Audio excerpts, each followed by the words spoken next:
last time, in the beginnings of this adventure, we picked up with the party after they had finished resting at the inn. Several things had happened the prior day that I allowed the party to jump back to, including discussions of the notes that,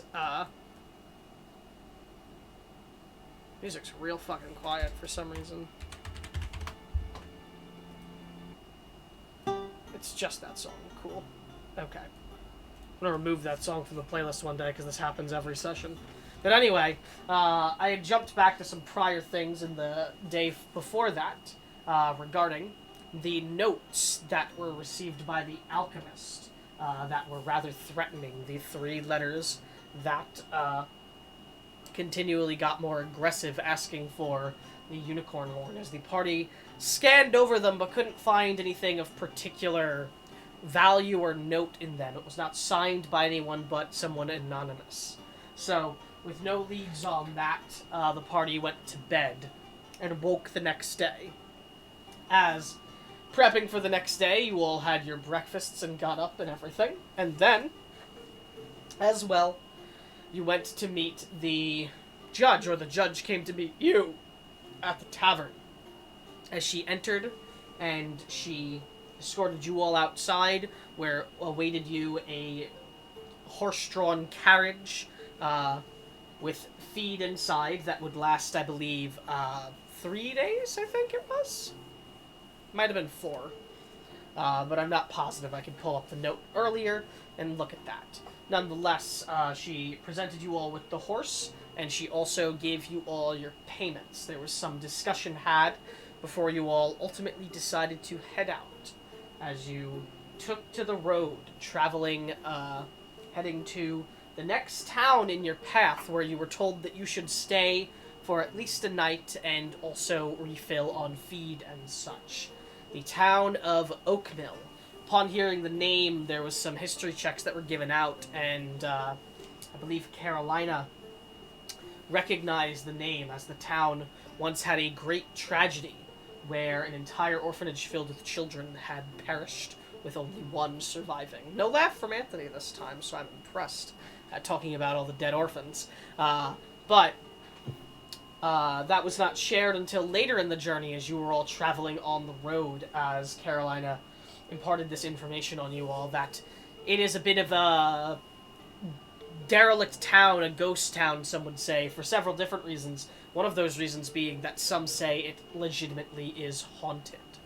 But, nonetheless, you all continued on, coming across a shrine of Avandra along the way, where you all paid your respects, and some boons were given because of those respects. And then you continued on the road.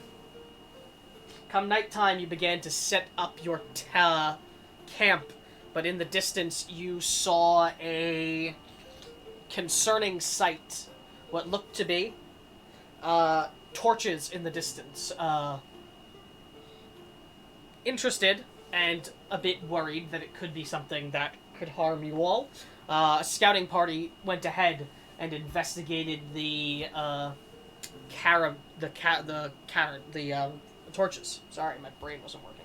And they found a turned-over carriage surrounded by what looked like pirates. Pirates that were familiar to Josie, and pirates that were somewhat familiar to Carolina, as she had heard of them, the ugly siren pirates. As you observed them, you quickly decided to run back so that you could give this information back to the rest of the group. As you gave it over, there was discussion had to decide what you guys should do, whether you should ignore what was going on over there or take an initiative. As the conversation happened, as it progressed, a bang was heard, and then a torch went out. And then afterwards, it continued on and on until all the torches had disappeared from that direction. Deciding not to investigate and to just call it in for the night, you all began to rest, as you took different watches. On Carolina and Silas's watch, the night was quiet. Somewhat dozing off, Carolina was sat where she was as she began to slightly doze off, only brought back to being awake by the sound of a coin flipping behind her, to which she turned instantly and saw pairs of beady yellow eyes staring out at her. And then a fight quickly broke out as several wolf-like creatures jumped out towards you all, attacking you all. As well with them were humanoid wolf-like creatures stood on 2 legs. I don't remember, as there were a couple people in the party who recognized these as werewolves as they attacked the group, slashing and biting at you all, but none of you affected by the bite. As it was a difficult battle for some, but you were able to dispatch of the wolves, killing them before they could do any more harm, as they were swiftly put an end to. As the session ended, soon after the conclusion to that fight, as Beryl and Astrid went to go investigate the area beyond where the attack initially took place on what you assumed was the bandits, and you found nothing. No corpses, not even the corpse of the horse that drew the carriage initially, that was laid dead on the floor. There was nothing but bloodstains on the ground. Following some of the bloodstains, you came across what was like a pool of muddied water upon the ground, and the smell of the ocean assaulted some of your noses. Astrid, who was investigating this, felt a twinge in her mind, and all of a sudden felt uncomfortable and scared of being here. So she quickly demanded that the 2 of them get back to the camp. Damn, good day for me talking wise. And you all went back towards the camp, where there was some discussions about what was seen, and it was decided that you would just sleep through the night and hopefully get out of the forest soon. As that was where the session ended. We will be picking up after the long rest. Does anyone have any questions or anything to say? Anything to ask? Anything I left out that thinks that needs to be covered?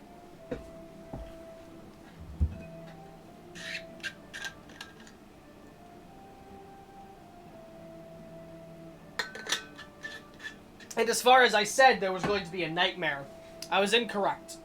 However, Astrid, you do have a strange dream that night, as you are lazily awoken in your tent to the sound of what sounds like the ocean swaying, like waves crashing, and to the swaying of your tent. You're barely able to creep open your eyes, but you hear the calls of gulls, and you can smell the thick scent of the ocean. But you quickly fall back into the realm of sleep during the dream, but that is all you get your night. As we are going to pick up with people awakening, because Ben isn't here, it would have been Ben and Josie, but Josie, you are the first to awaken on this new morning. You hear the sound of birds chirping in the distance and the rustling of bushes from wildlife deep in the forest. As you get out from your tent and go to take a look around the area, gather in your, take in the morning, you look around and there's a tent missing. As the tent that Wiz was sleeping in is completely gone. Can I look for signs of foul play? Sure, you can look around. You can roll survival. Seems a bit difficult, though, with all the fighting that took place last night. So it might be a high DC. Okay. Don't even let me finish my sentence. Okay.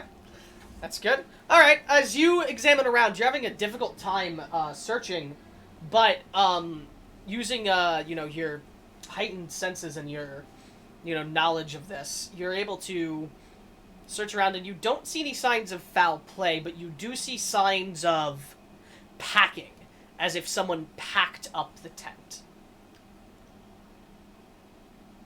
And you do see faint tracks that look like they would fit Wiz's foot size. Just one set of tracks, or not? There's not like others by it? No, just a single set. Okay. Is everyone up at this point, or is it just Josie? I would say as well, probably Beryl would be up as well, and she probably would have sounded the horn, and because I was a bit unfair in doing this, I say that, Josie, you get the benefits of the horn as well, as you all would slowly be awakening to the horn, but Josie is the first to come across this. But we'll say, like, enough time has passed, starting with Beryl, and then each of you, one by one, seconds later, start coming out of their tents.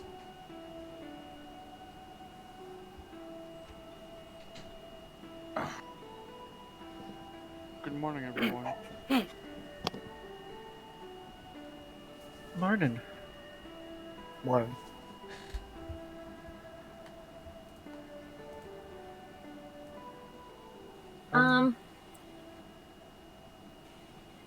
I think... Now, I don't know why, but I think that Wiz has left us on foot, What? like walked away. And at that, if any of you would look around, you would see his tent gone.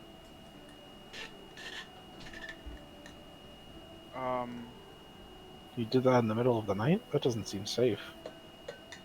Why would he leave? The only reason I could think of is that, you know, cats and dogs don't exactly get along. And maybe he absconded after that run-in with the wolves. I seems wanna... A bit Sorry, go ahead. much. What do you want to do, James? I wanna, like, check around the campsite, see if, like, maybe he left a note or something. Sure, roll a perception. Oh, got my character sheet. Wiz seems pretty capable. I can't imagine something like that would scare him. You spot what looks like a piece of parchment, a bit, sat upon the side of one of the logs by the campfire. I guess I'll, go to it and pick it up. Pick up the parchment, and as you look it over initially, it is, one of the flyers that you had seen that actually told you about the deal in Wolford, and, you know, the wonderful, very, very easy money to make. And at the bottom of it, after all the talking about the deal itself, there is written very simply a "see ya" and then a thumbs up from like a cat paw.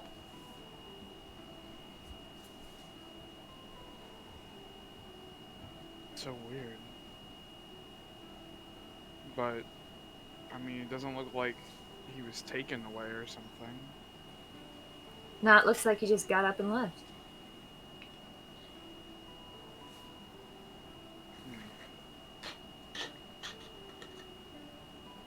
By the looks of it, maybe he's not heading to Wolford. Maybe he's going somewhere else.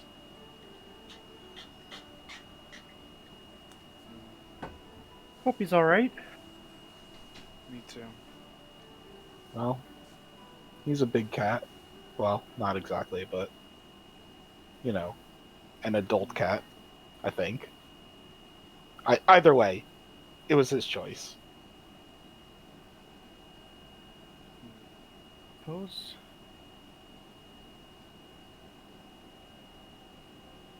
We should keep an eye out, though. Just in case.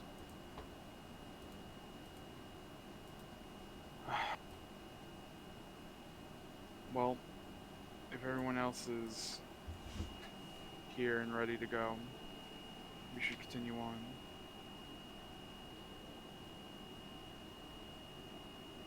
Okay. You all going to go to continue? Yep. Yeah. Pack up stuff and head out?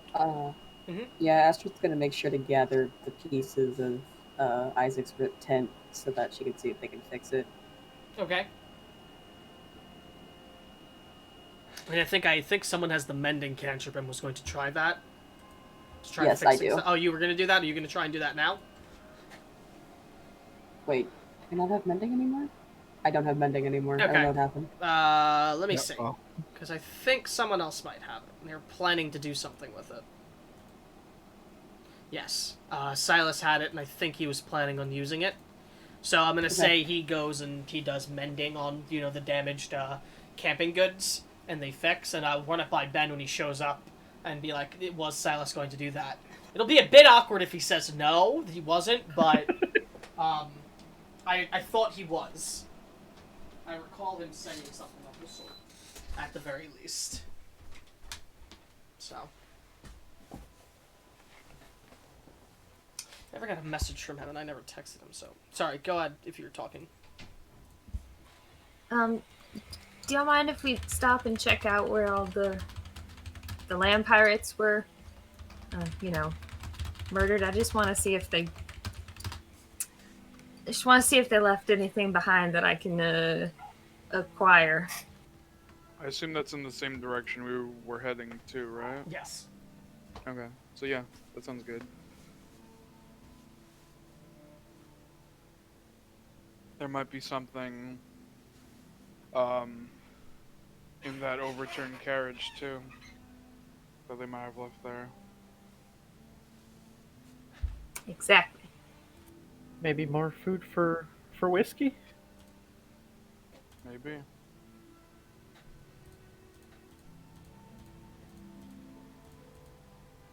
Okay, so you're gonna go check it out? Yeah. Alright. As you go check it out. You head that direction, and as you arrive in the daylight, are you getting the horse and riding in that direction, or are you guys just walking over there? I mean, it was like, what, Maybe like 100 100 something 120 feet, like 120 feet, yeah. Not Yeah, particularly I think- far. We might I as guess that well. makes sense. Yeah. If we're I still think heading Astrid's that way. gonna stay with the horse and get it ready and stuff. Okay. Sure. Because she needs to determine if she needs to use animal friendship again or not. Sure. Get to that. So, well, sure. Why don't you roll animal handling as you go at it, and I'll say with advantage because of last time as well. Okay.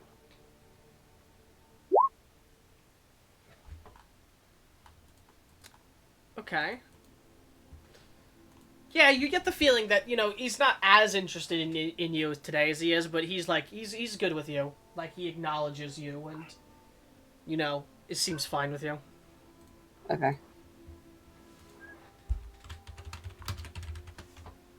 But as you all approach the area where the carriage was, as you do, you find the overturned carriage and very dried stains of blood in the ground, no sign of the dead horse, and no corpses about. What do you do? I'm specifically looking to see if they dropped any of their guns, ammo, or related. No weapons even on the ground. Damn. Going to check the carriage itself. Mm-hmm. Can roll investigation. Beryl, are you going to look in any way toward the place where you originally went to go investigate for last night, where the pool was? No. I think I'm actually gonna stay with Astrid, so she's not by herself. Okay. Actually, though, I'm realizing this now. I'll do this after the investigation. As you search through the carriage, all you're able to find is a compartment that has what looks like loosely stored, jumbled about, mixed up now, what look like noble garments, finer cloth and better made clothing. There's about 4 pairs of clothing in there. Looks like this was like a small trunk to carry some of the clothing. Look like adults' clothing as well. You said 4 sets? Yeah, 4 sets of noble clothing. Still look pretty, well maintained despite, everything. Just a bit wrinkled and folded up and such. Well, just wrinkled, really.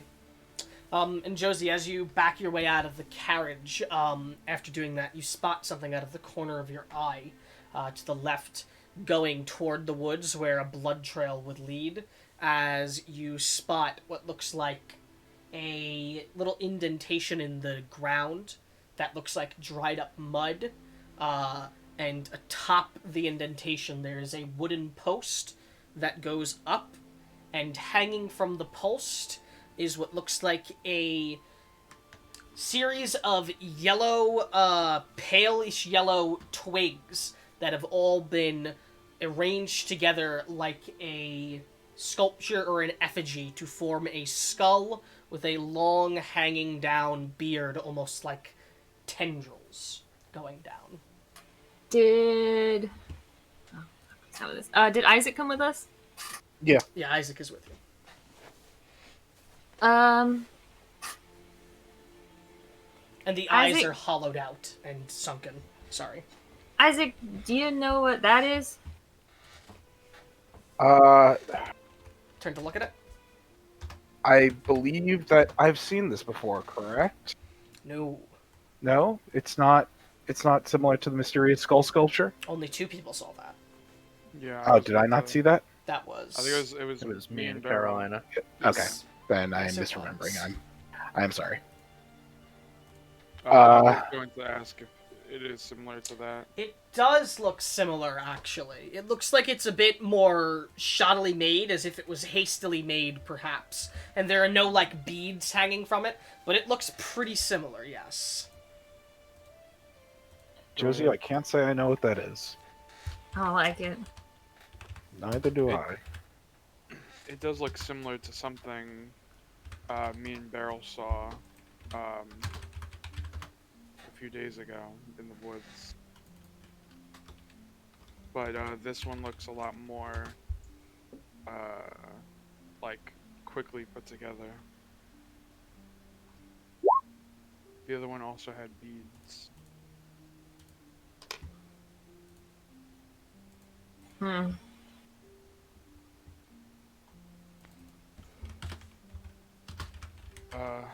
It's just like on a post on the side of the road, right? It is, yes. Well, it's not even on the side of the road, it's a bit like in the woods, actually. Mm-hmm. But yes.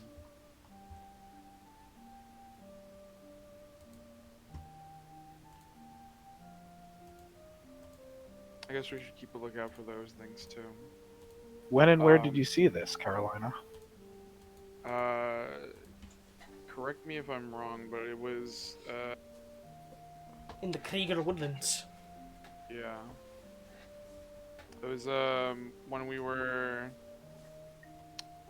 I believe looking for tinder and firewood to start a fire, me and Beryl. Back Sorry. was that that was when we were at the Padfoot Inn, right? It was No, before that. that was Krieger before Woodlands. Yeah. Oh, yeah. Session 0. Yeah, okay. Okay, good. I was like, fuck, why don't I remember that? Yeah. That would be why. Yeah. Can you spell the name of those woods?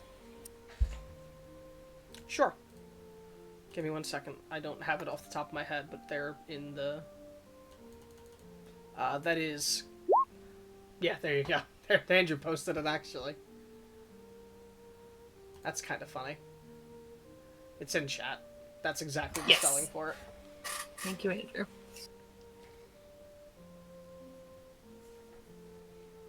Well, this is very alarming, to say the least. I'm sure that that's its intention.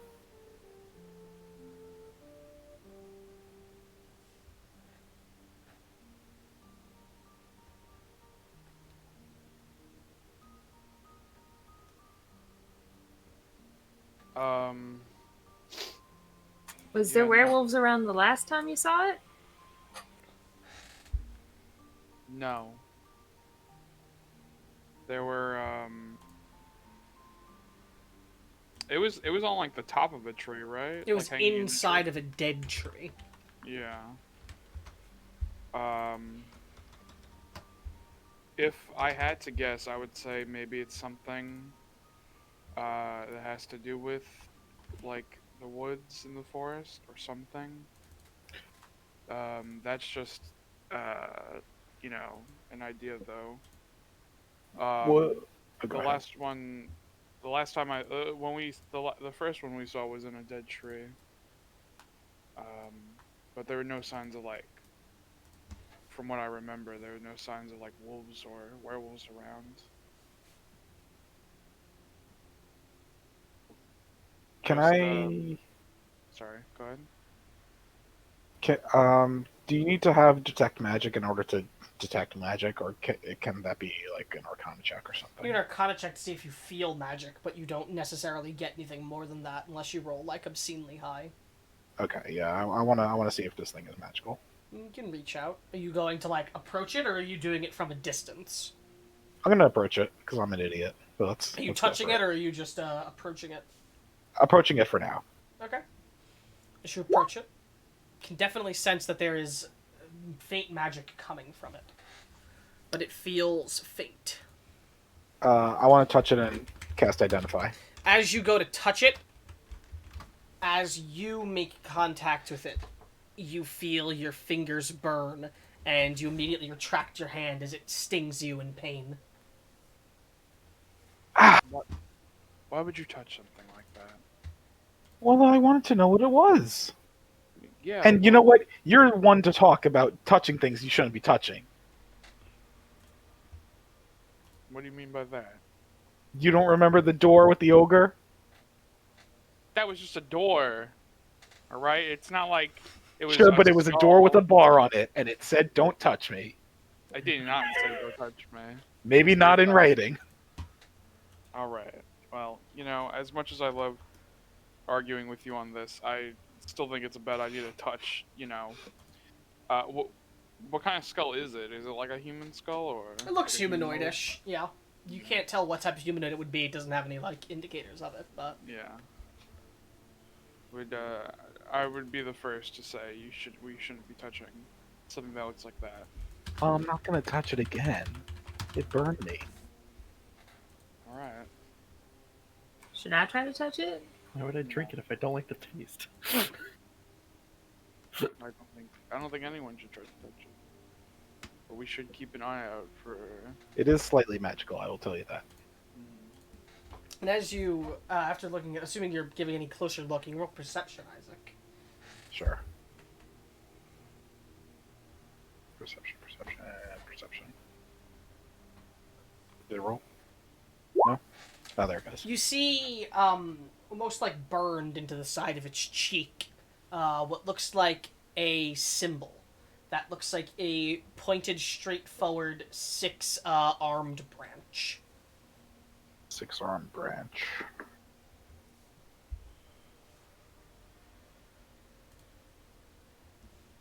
And it's burned into the side of it.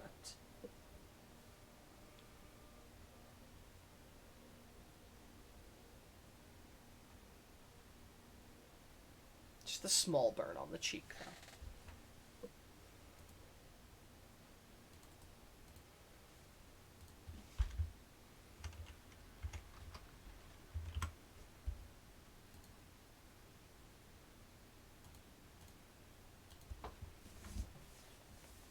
So, what do you all do?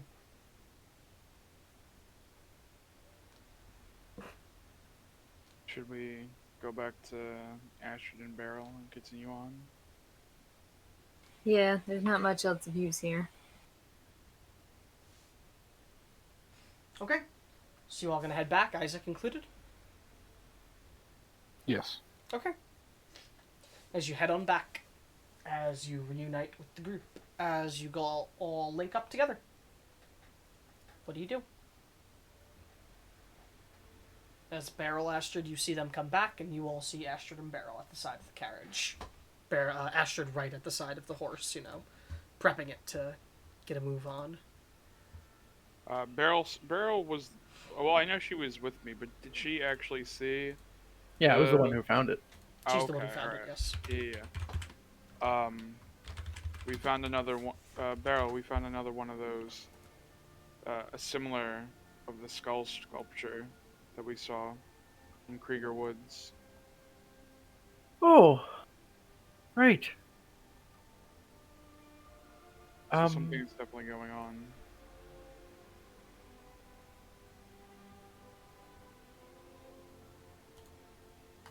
I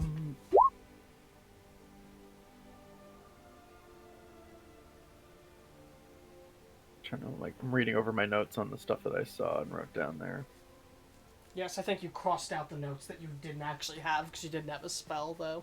Right, yeah, no, just the basic visual of what it was and stuff.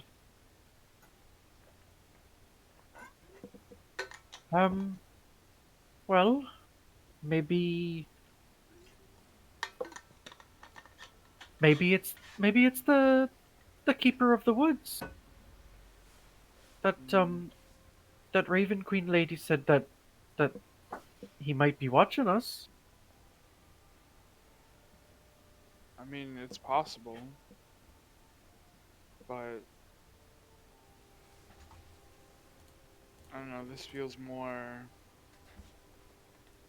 sinister.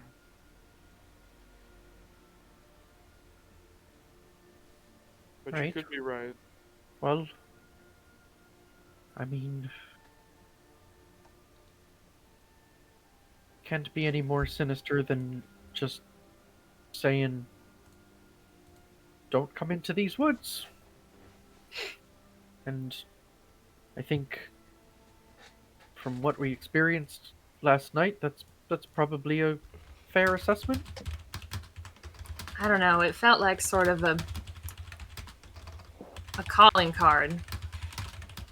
Like whoever took all them land pirates away left that behind as a way to sort of let everyone know who did it. I I'm mean, with Josie on this one. the one me and Carolina found was pretty hidden, actually. Mm-hmm. It was like in the middle of a dead tree. So if they were trying to leave a calling card there, then they did a pretty poor job of it, because it wasn't very visible.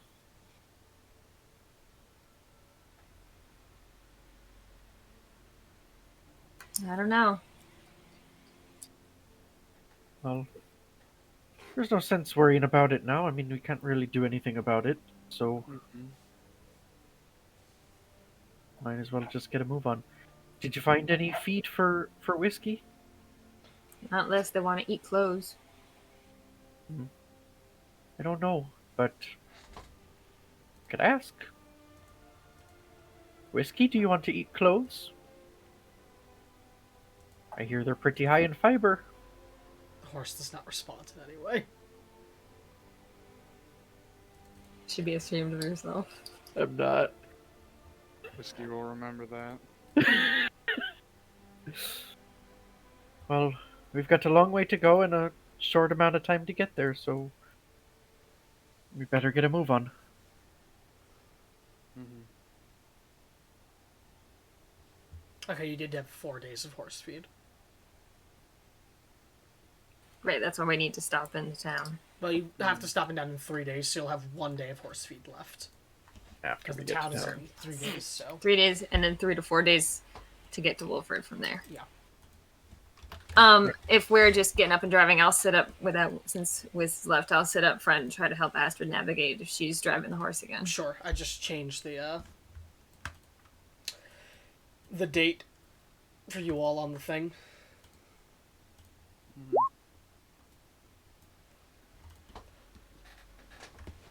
Alright. Astrid, all you missed was that they came back and they updated everyone on the situation, and now Josie is sitting up at the front with you to help you with whatever you need when steering the wagon. I still heard everything. I just couldn't answer. Okay. So, you all going to continue forward? Yes, Astrid is going to try and make Whiskey go a little bit faster than the day before, just to put some distance between them and the wolf site. Sure. She's going to try and whip him to make him go quick, or get him like a fast pace? Are you trying to go a bit quicker, or are you trying to go like a fast paced run? A bit quicker. I'm trying to like still Sure, fair enough. feel out my relationship with the horse. Okay. Oh, Astrid has the bag of holding, right? I believe so, yes. I do. Josie would have asked if she could stuff the 4 sets of noble clothing that she picked up off these people in there for emergencies. Yes, I will fold that later. It's one big ball of clothes. Yeah, I they're know. They're very I know. wrinkled and they're very much a mess. They So need to be it's 4 ironed. sets? Yeah, 4 sets of noble clothing. Okay, and you say iron differently if you're going for the accent. Earned. Iron. Need to be earned. Just call them pressed. Okay. As you go to get the horse to move, as Whiskey starts going a bit above a canter and not going to a full gallop, as he starts pulling the wagon. As you all sat in the back, begin to start moving forward. As you travel on and you begin to head up the road, as you pass by the area, anyone who looks over will see that effigy-like thing sitting there once more as you're beginning to move away. Is anyone doing anything as they pass, or just... I pointed out to Astrid since she wasn't there to see it the first time. Astrid is in the spot where that pool of water used to be. But the water is now completely gone, leaving only dried mud and the effigy. I think Astrid would sort of freeze for a second and then try to go back to normal. Sure. As you start to head down the road. Give me 1 second.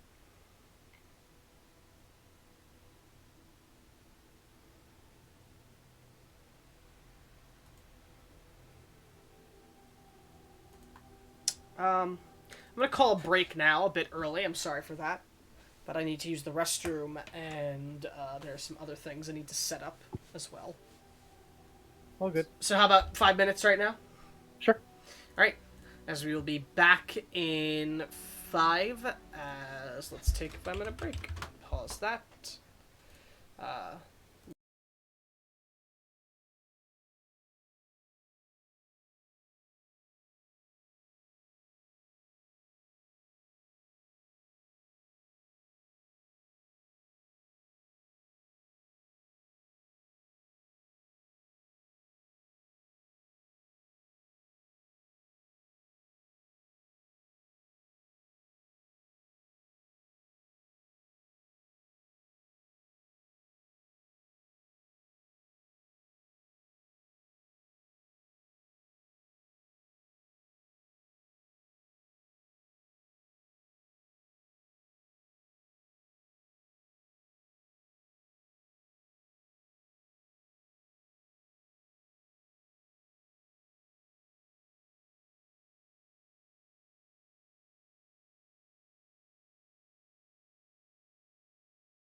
Okay, sorry about the extended break.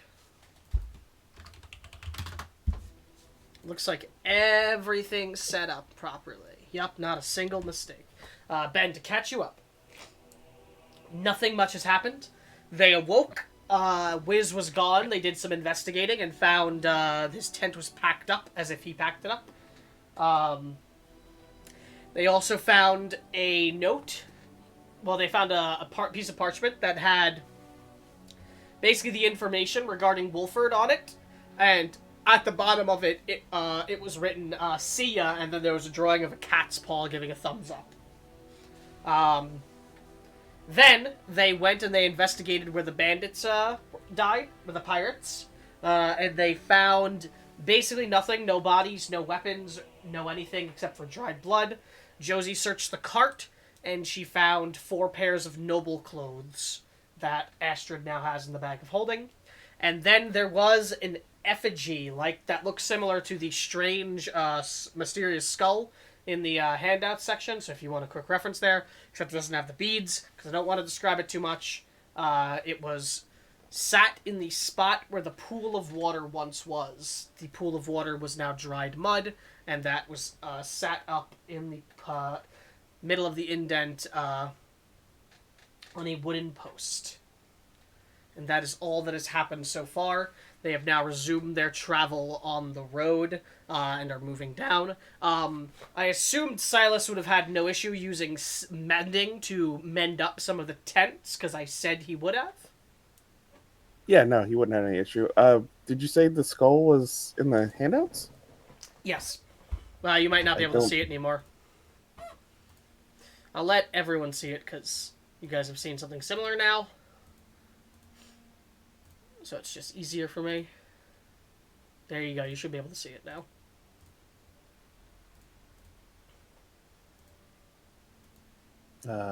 Nope, it's not letting you. There you go.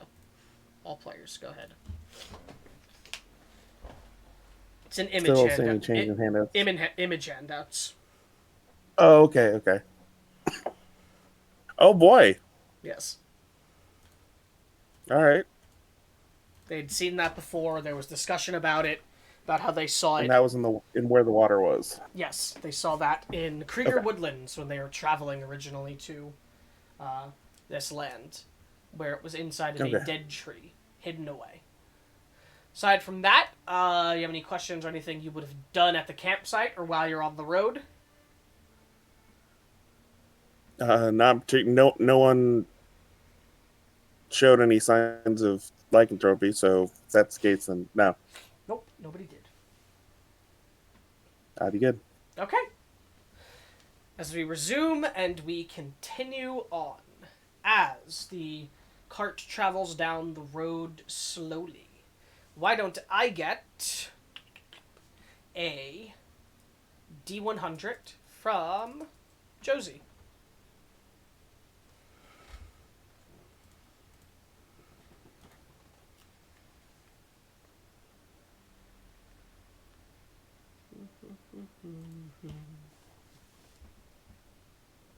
I'll say just for clarification, we were moving faster. Slightly faster, just to get a distance away from the place. Yeah. Okay. Let me see what that does for you. Where's my thing?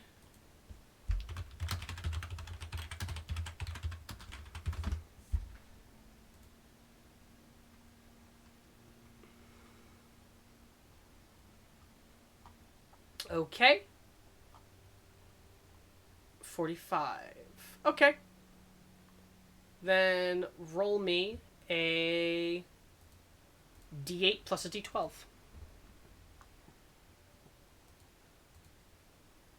You can put that in the roll or you can do them separately. It doesn't matter. Okay, there we go. 10.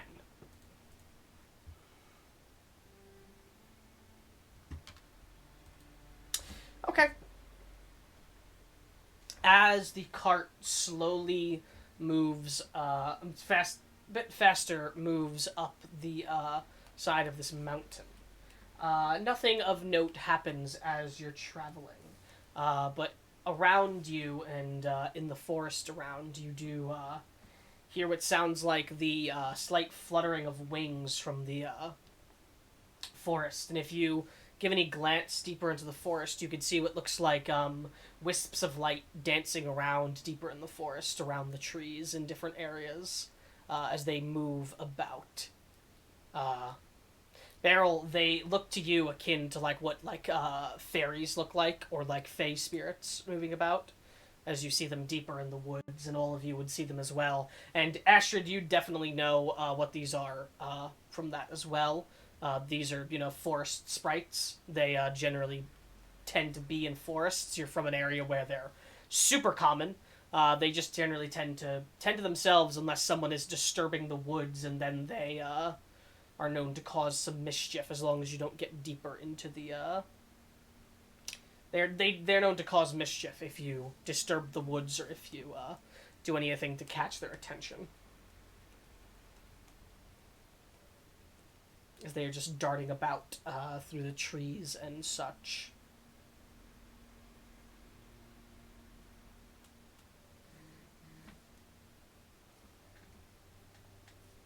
Anyone do anything at seeing that? Where are they again in relation to us? In the woods, you're on the road. Okay. Are they on both sides of the woods or just like one side? You're seeing more of them on like the right side that goes closer towards the mountain. But on the left side you see them occasionally.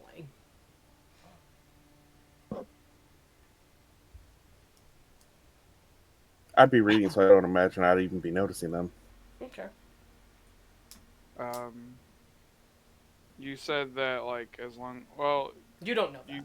Okay, yeah. I mean, you can roll a nature check if you like to if you think you could know it. But Isaac could as well.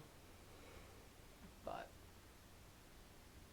it's up to you. You guys wouldn't really have seen them much. Isaac, you know that these are the forest spirits. You don't know anything more than that. Carolina, you just know the same. They're forest spirits. You don't know anything more than that.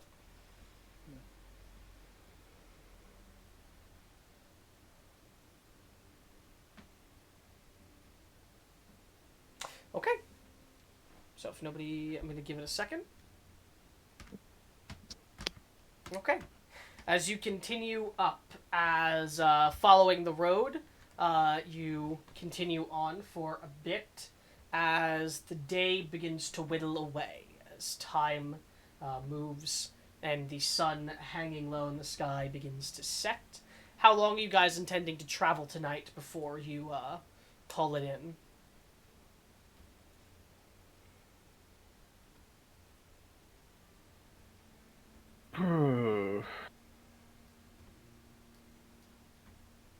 I mean, How does the horse sing? Yeah. kind of gauged off of how whiskey is. It'd be a bit more difficult for you because you're in the back, so you don't have as good of a view of him. But Astrid, Josie, looking at whiskey.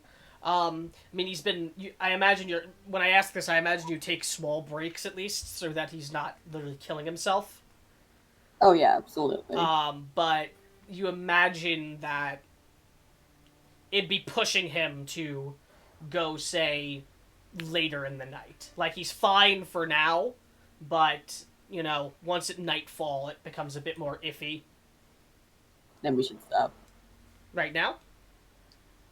Or are you going to give it some time before? Oh, have we cleared the forest spirits? Not quite yet. If you want to keep traveling, another, half hour, you'll probably be gone. Yeah, I want to see if we can clear them first. Sure. As you travel a bit, and by this point you're starting to move a bit down, instead of up, but not, fully yet, with the road. As you travel a bit, and you have cleared the forest spirits, as you're moving, though, in the distance you see something not too far off, maybe about again like 100 feet maybe from where you are. You see what looks like a circle of carriages and like a caravan, all pulled over at the side of the road at a little clearing. You can't see the entirety of the encampment, but you can see what looks like 3 different carriages pulled over in this encirclement.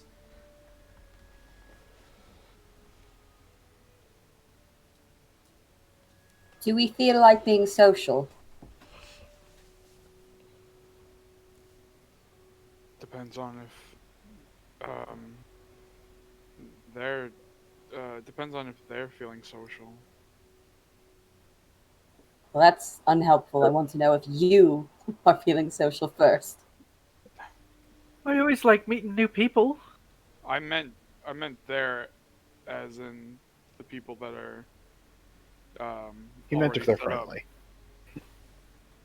Yeah. Not us as a group. I meant like the other people if there are other people. Does being social imply reading my book in quiet? It more implies if you'd be fine sharing a campsite with them. People we don't know. People we don't know, or potentially more werewolves. I choose the former. At a first glance, how sinister do they look? You gonna roll a perception to take a glance at them? Yeah. Sure. Roll perception. You can't spot much. All you can spot is what looks like a banner hung down from one of the carriages. What looks like a pale blue cloth, not pale blue, a deep blue cloth, and then on the cloth is what looks like a brilliant silver shield, and then what looks like 2 bull horns coming off the side of it. It doesn't look sinister per se. It almost looks a bit noble, but it does also give off a sort of mighty vibe. I wouldn't say intimidating though. It doesn't look purposefully intimidating, just noble and like strong. I'd point out the banner to Astrid and say, do you recognize that? It's the same colors that you wear. I'll say if she... Do I recognize that? Yeah, if she points it out, you'll see it. You can roll history. Okay. Astrid wears blue, therefore all blue things. Fair. You can't put exactly what it is, but you recognize this as a banner of a Minotaur clan of Destin. And you know, I'll give you with the roll, you know that the Minotaurs are a rather respected people in Destin. They are one of the 2 people that originate from the land. People say it's the promised land of humans and Minotaurs, and that they were the people who originally founded the nation itself, along with the royal family of Avalon.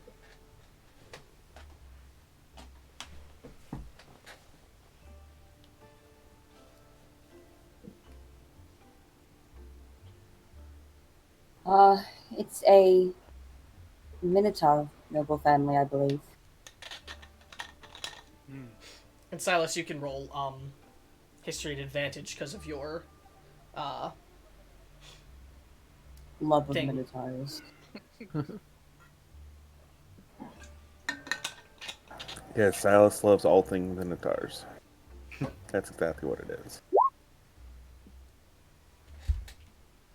Ha! Managed did not a thing. You're not recalling too clearly right now, but you recall Minotaurs are a respected people in Destin. You recall being taught that when you were taught the things about them. They have a historical significance here. Okay.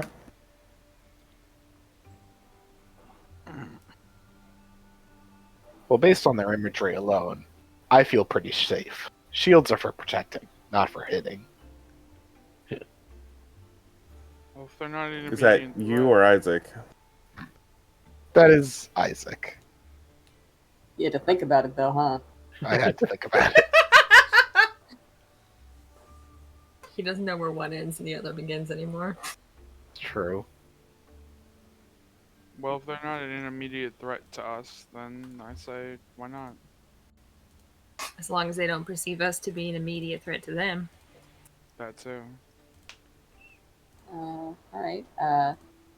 Astrid, well, I guess will pull alongside of them and call out. Before you get up to the encampment itself, as you begin to pull closer, a voice actually Okay. calls out to you from the side of the road, from the right side, as you hear a deep, gruff voice call out, "Hail, travelers!" And assuming you turn over and look, you see what looks like a tall Minotaur man, about 6'6" tall, standing with a sort of light brown fur with some piercings in his ears and a nose ring as well in his snout, and two black horns. He is wearing what looks like very well-made plate armor that has some tribal carvings on it, and he is carrying what looks like a great axe at his side that is being carried. You can imagine solely for the convenience of carrying it, because it's a rather large weapon. It doesn't seem like something you could just sheath. As he is walking toward it, with the axe very clearly pointed down, not in a aggressive manner. I have a token for you, so give me 1 second. Minotaur, man.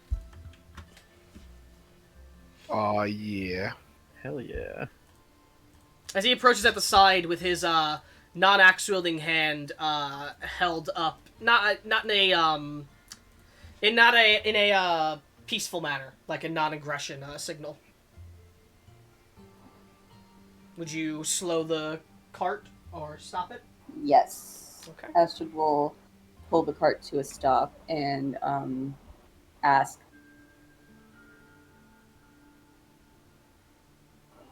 "Are you feeling hospitable tonight, or should we keep going?" If you're looking for safe camp, we are willing to make some space for you at our caravan. That sounds lovely, thank you. Fair enough. Gonna ask what brings you out here this night. The road's a bit dangerous these days with the war going on. We're making our way towards Wolford. Ah, I know the town. I've been there. Kiffin Brighthammer, as he gives a wave to you with his hand that is free. As I'll spell the name out for you.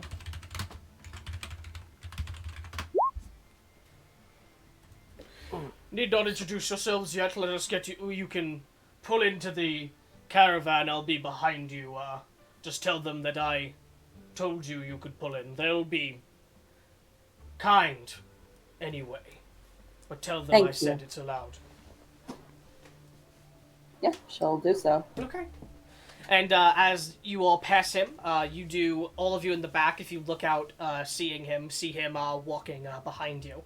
Not fully keeping pace, he seems to be making a leisurely stroll over to the encampment. I poke my head out and I just give him a big wave. He would smile and wave back. Alright, as you all pull into the encirclement, as you approach, as you grow closer, you get to a point where you can't really move in and park because there's ones blocking the way. As before anything else happens, you see another Minotaur begin to approach in what look like fine robes with a walking stick. He's very old looking. You can see his fur is grayed and his fur is braided in some ways, areas around his beard, like a beard. As he approaches, he's an older looking man, grayish eyes with one of them looking a bit faded, like he's blinding in it, and some chips across his horns, which are pointed straight up as he approaches. As he calls out, he goes, "Travelers this night. Looking to pull into our encampment, are you?" Yes, Mr. Brighthammer was kind enough to allow us to stay for the night. You'll have to be more specific than that. We're all Brighthammers here. It's the clan name. Kiffin, I believe. Yes. I assumed as much. Yes, please. We'll make some space for you. As he calls out loudly in language none of you speak toward one of the caravans, as you see what looks like a minotaur right by the side of the carriage move up and go to get atop the carriage again and move it a bit. And as you see, their mounts are not particularly normal looking mounts, actually. As you see, they are pulled by these very large, thick furred, bull like creatures that you can only tell are anything sort of like a bull because of the big horns and because of how their head and snout look. Aside from that, they're large and they're covered in a very thick fur that almost looks akin to like a woolly mammoth's fur, if you know what I'm talking about. It's a coat. As you see, and they're big creatures, much bigger than your horses. About one of them is the size of 2 of whiskey, you can tell. Damn. And there are 2 of Does them it look pulling like- each cart. And these carriages are Do massive. they look like yaks? They look a bit like yaks, but bigger and a bit, bulkier. Okay. Like a more bull-like than such. As they move a bit out of the way, giving some space for your carriage to pull in. And your carriage is a lot smaller than the carriages here. You can tell these ones are designed to carry a bit more people as you pull in. And the man waits the entire time as once you pull in, he gestures for you all to step out as he goes, "Good to have you for the night. I'm Ribor Brighthammer. Everyone here is a Brighthammer, so you should take to calling us by the first name. It's only our clan name. None of us will take offense. I'm the elder and lawkeeper here. Kiffin, who you met on the way, is our aspiring young leader, so probably why he offered you such a kind spot. He's a noble-hearted sort. I trust none of you will cause us any trouble." What was his name again? Ribor. I'll spell it out.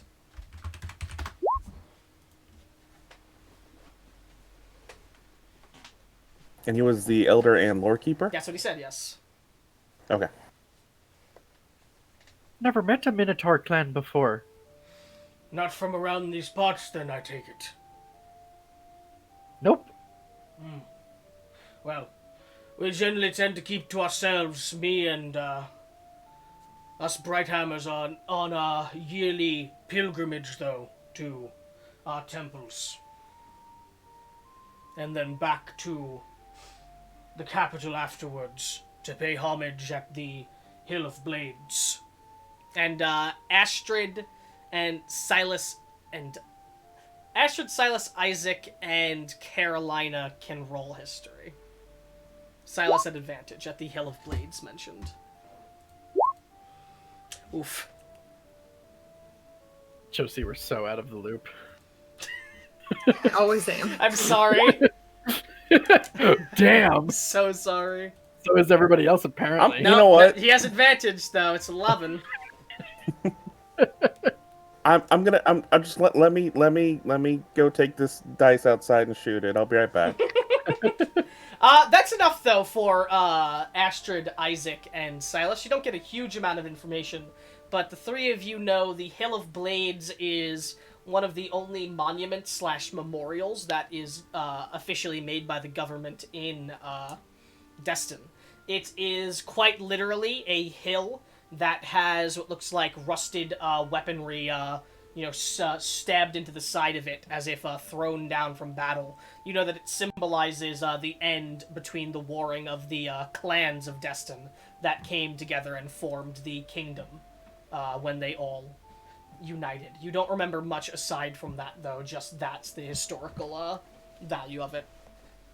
It's a monument.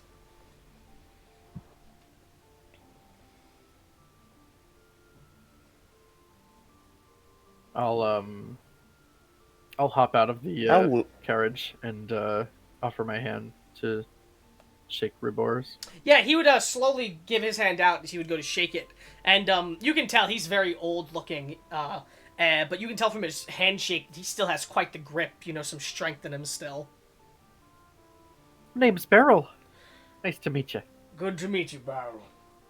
All of you are free to take through any services we offer here. We are going to be cooking and serving meat. I hope all of you eat that, but we have some loose vegetables if you'd like. We also have a blacksmith and a healer or apothecary if you'd like to make use of their services.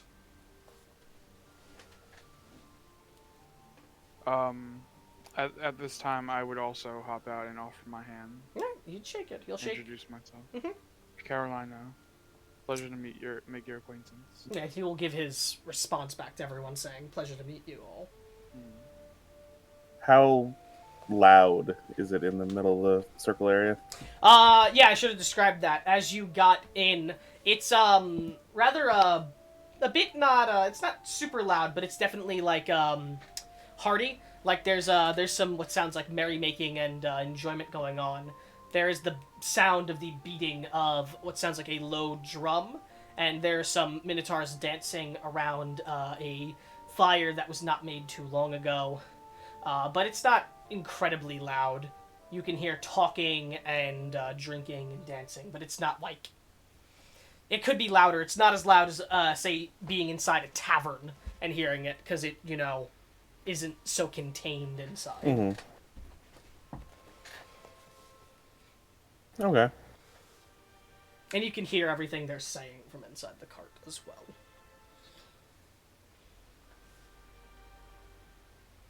I'm gonna immediately go to join the dancing. Sure. I just try to like hop in and just copy whatever they're doing. Sure. As you'd be welcomed into the circle of dancing and, trying to get accustomed to their dancing along as, you're getting taught by some of them.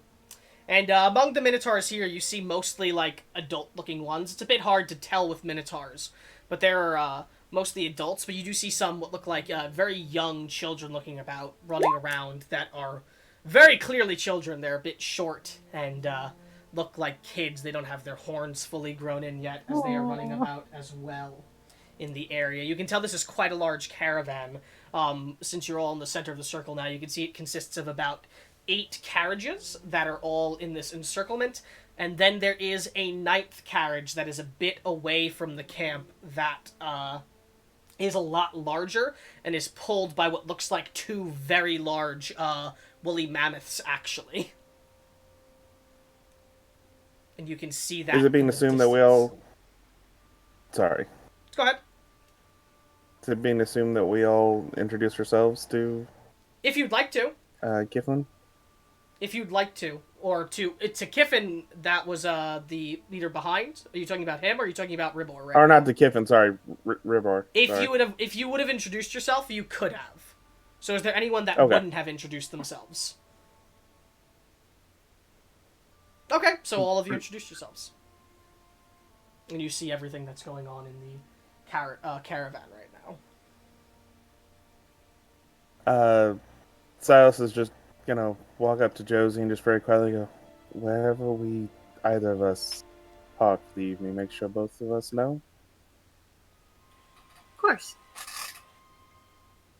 And then he's gonna go look for Kiffin. Kiffin? Sure. Soon after you all arrive in, he is following behind as he pulls up from behind you all as he begins approaching your group. But assuming you're walking to meet him, you would meet up to him as he goes, Yes. Ah, hello. I see you found your way into the caravan. Good. Yes, if you didn't hear, my name's Silas, but more importantly, I heard you're the leader of the Soon clan. to be. Not currently. Elder Ribor leads us now, but after I have gone through the proper rites through this pilgrimage, I'll be given leadership.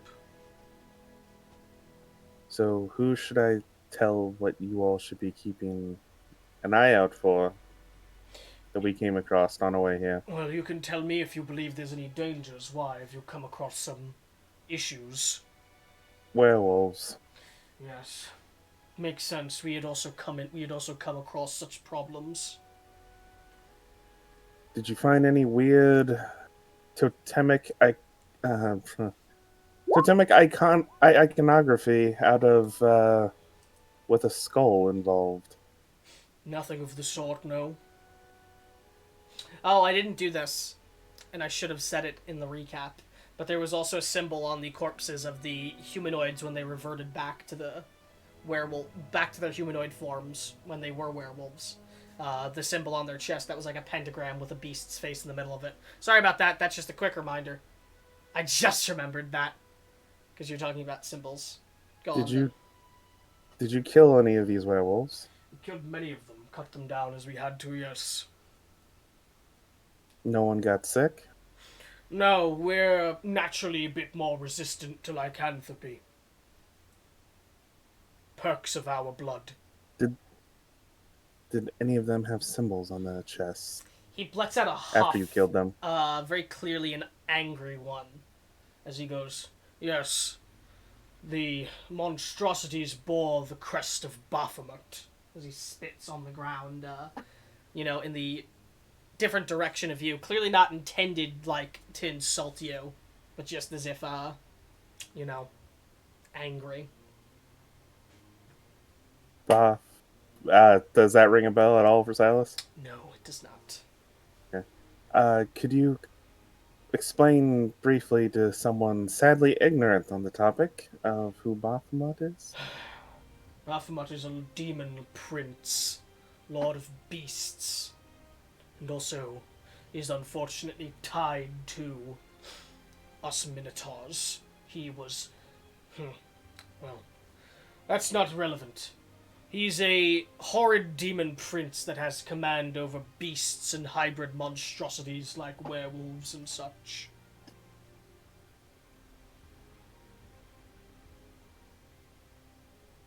He's been a Thank you scourge for on the this information land for sharing. many years. Sorry about that. To be clear, after we came to conflict with some of them, we took down the ones we fought. But there was a number of bandits nearby that got attacked as well, and they were all missing after our skirmish was over with the werewolves. So there's likely another upwards of 5 or so werewolves in the forest. I'm not sure which direction you all are going, but if you're going the opposite direction we were, Well, probably keep a keen eye out. Well, we're headed...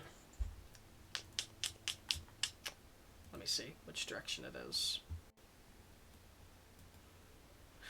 Well, we're headed south, so if it's the direction you came from, we won't be heading that direction. And you would know that you're heading south as well. So you're heading the same direction as us then. That's keen. Yes, we're not heading to Wolford as... Oh, sorry, he didn't know that. Did he know that? You told him. Yeah. Okay, He yeah, did. sorry. Yeah, I don't wanna... He was screening us. Yeah. Yes, we're not... Yeah, we're he was not told. headed toward Wolford. We do stop there occasionally on our trips for their winter remembrance, but we found they're not as respectful as they used to be, so not keen.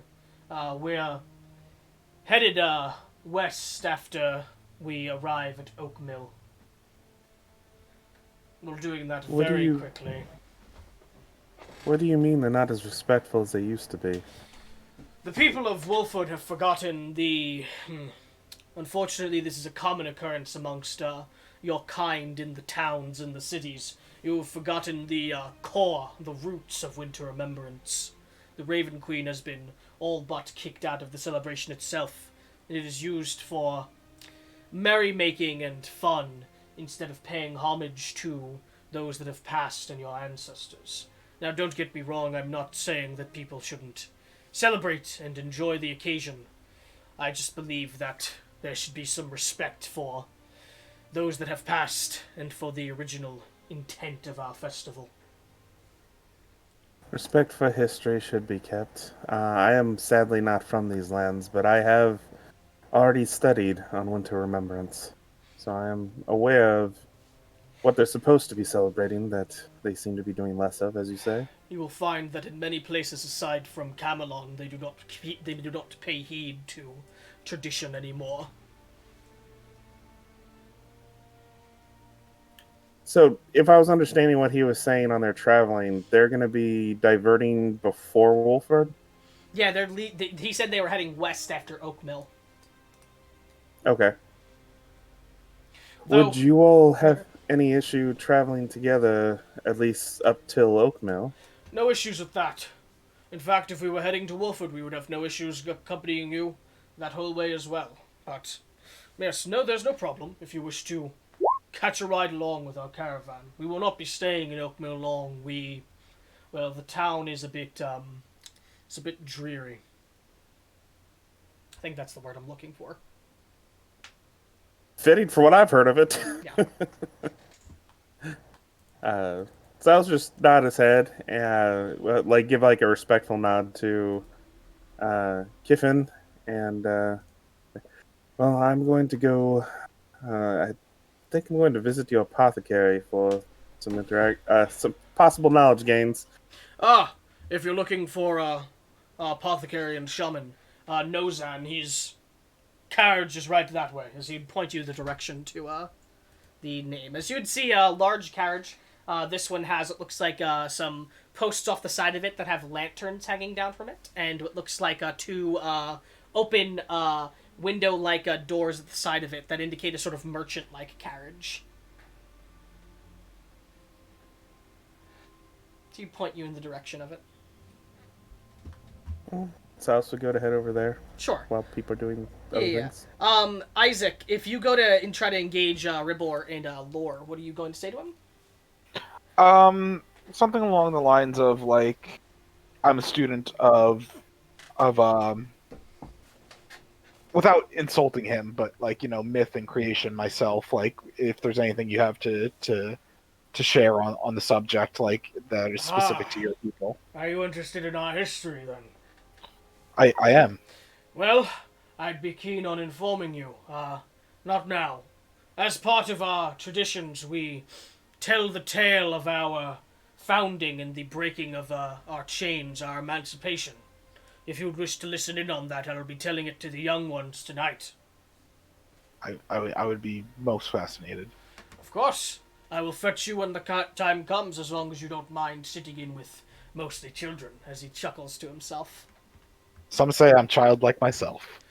There's something admirable about having such wonder.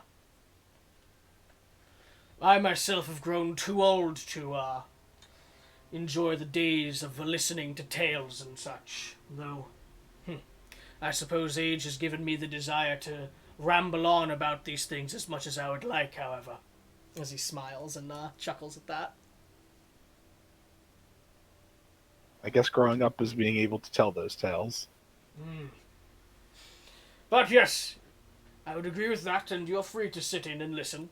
As long as you, of course, abide by our traditions and rules.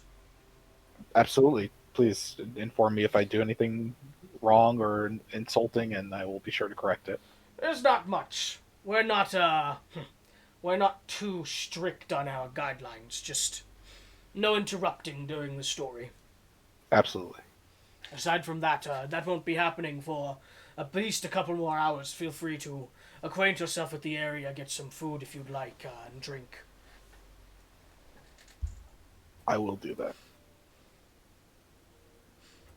Okay. So, Astrid, you're entertaining the children? Is that what your goal is here? Yeah. What specifically are you doing, if you want to describe that to me? Just some, basic, prestidigitation stuff to, sparks, it would be, really petty street magic, if anything, you know? Sure. But it's real magic. Sure. They seem somewhat interested, but it does look like they've seen, similar things before. But they still, they're still kids. And stuff. Yeah, but they're also still kids, so they're, enjoying along with it. Yeah, but Okay. she saw them running around. She's kids like to be chased. I will chase the kids. Yes, kids love to be chased. That's This true. is a thing. Sure. So you're doing that. Okay. Why don't you roll me a performance check? That's really funny. Say an advantage, because these are kids. They're pretty... Okay, well... I am these kids' god now. Yeah, they're pretty wooed by your pretty basic performance with magic, and then are just having a blast getting chased around. As you can tell, you're getting some looks from the adults around the area. They're not looks of like disdain or anything like that. They have smiles on their face. They seem to have they seem to be quite warmed by what's going on, by what you're doing with the kids and such. They seemed pleased with that as you're going about that. Yeah. Okay. She figured they're in the carriage all day. This is a good way to tucker them out before they gotta go to bed. Where are my kids gonna play? A rock quarry? There's A rock quarry? There's rocks there. Where am I supposed to keep my kids? In my house where I live? Where I live? Yeah. Okay. James, you're going to get food? Yeah. Carolina, I mean? Yeah, I kind of just James want is to, just kind of like if there's like a place for drinks, just like go and like, kind of sit down, like just like listen in, like maybe like. Oh, Talk sure. a little bit. Beryl, you're still just performing in the circle, dancing about with them? Yeah. Okay. So Carolina, you go and you get some drinks, and food, as you are, given a rather large roasted, griffin leg, actually. Oh my god. As you are given it, it's massive. And you get some, vegetables and such. You get to choose between, like, carrots and you get carrots and mashed potatoes with it. As you go and, sit down, you can get some drinks. They don't have anything particularly fancy. They have mead and they have ale. That's it. They don't Aside have, from, like, water. And they have juice for the children, but... They don't have like something specific for, like something unique to Minotaurs, like their own brand. They're like Minotaur and ale and mead. Oh, okay. Yeah, I would try some. Okay. As you'll be getting that, and you'll be drinking and eating. Okay. Josie, what are you doing? I'd like to sort of like sit on the outskirts of all the revelry. Sure. And I'd actually like to start working to see if I can... What's the one I can do without parts? Work on putting less misfires on the rifle. Sure, with the Like because you stock can, is talking? you can do that with the what you have. Yeah, I that one believe- didn't need parts. I believe your current misfire is 1 to 2 as well. That's why, or is it 1 to 3? It's 1 to 3 currently. Okay.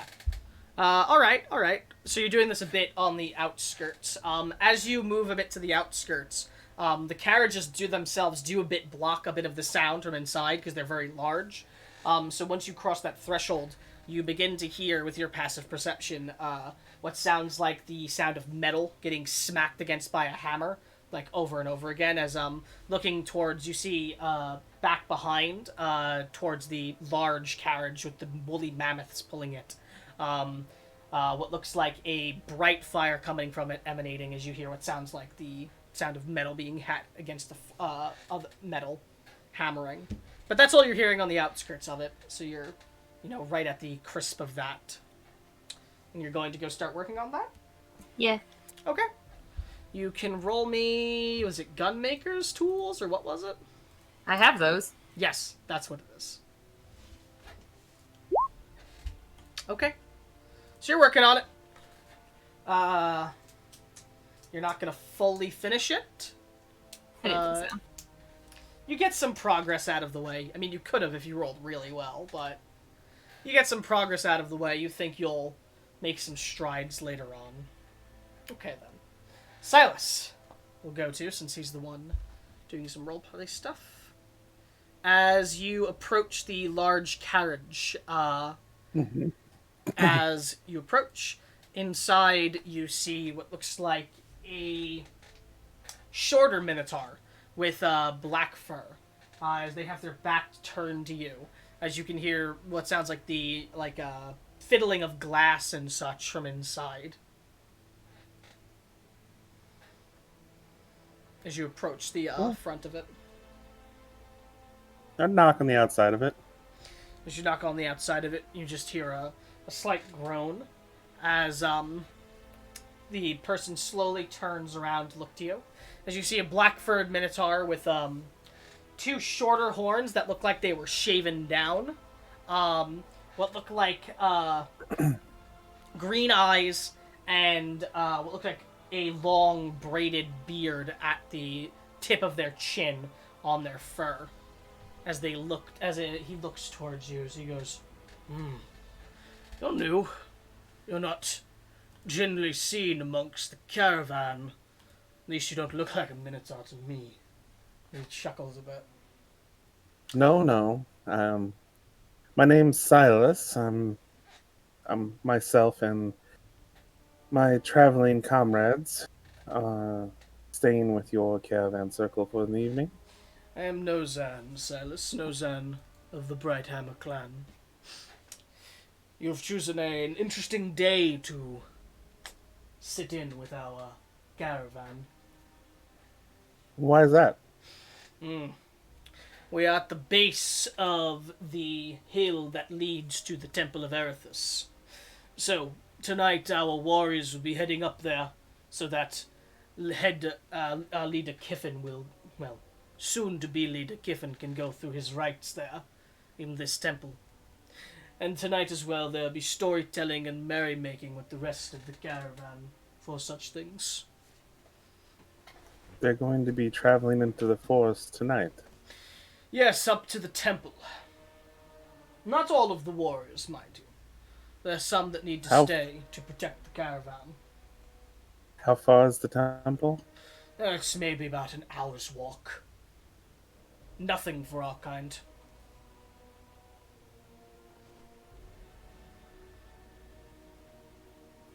Right. I was curious about a couple of things that I hoped perhaps you would have answers to. I am a man of knowledge, so hopefully I do have the answers you're seeking.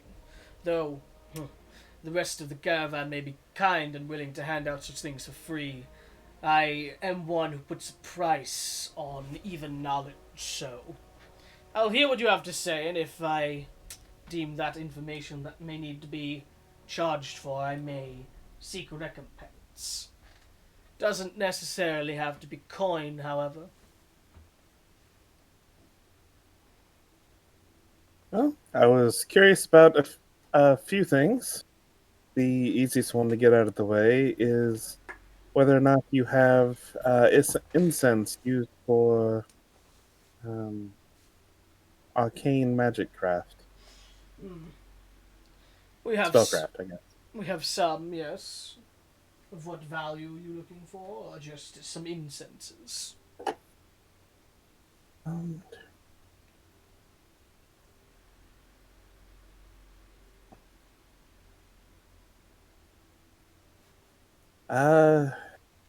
Increments of 10 gold worth of incense, specifically.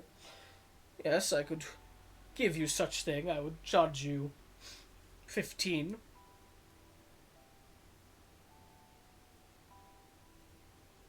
15 for 10 gold's worth. Yes. We need the components ourselves, so I'm selling from my personal wares.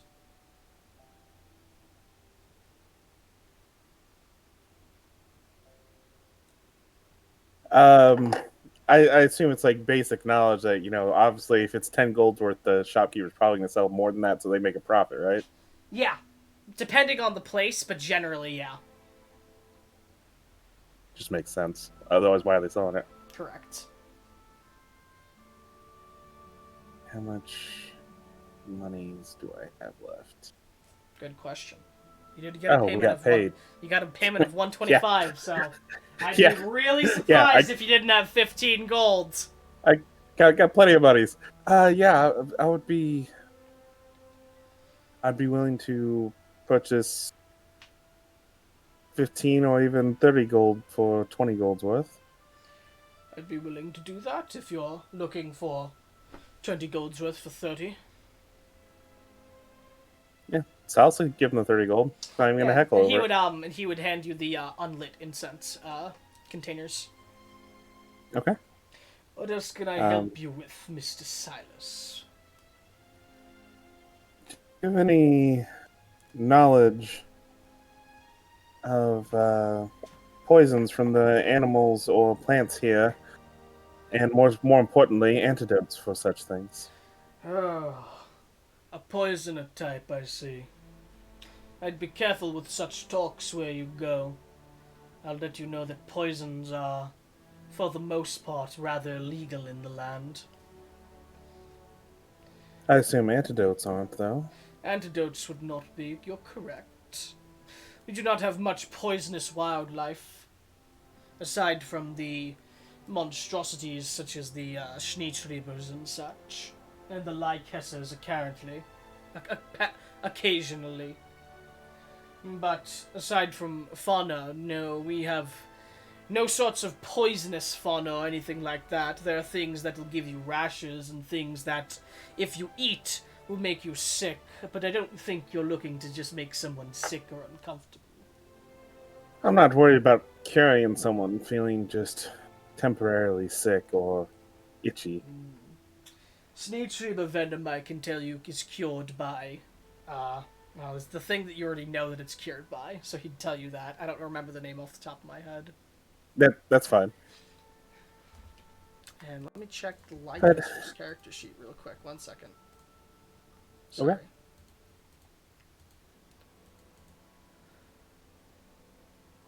Oh, sorry. Lycessers are cured by praying to God. And there is an herb that is able to cure some of the rot inflicted by more deadly Lycusses. It's a green-looking plant with what look like gold lines going up it. It's called the King's Herb. It has some other uses, but mainly used for treatment of rot and other sorts of things that come from the Lycusses and such. And is that something that's found here? Not in this area, no. You're looking for places down the mountain for things such as that. Understood. I appreciate the information. If you're looking for... Okay. No, go ahead. If you're looking for poisonous animals, I would unfortunately recommend you go to somewhere like Hisal or Brekesha, deep in the south. We don't have as many poisonous creatures or venomous creatures here, up in the north. At least not You naturally spell those occurring. regions. Yes, I can. So, and let me get the spelling for Brekesha.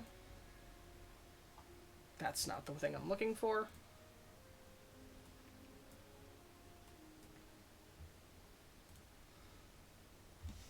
There it is.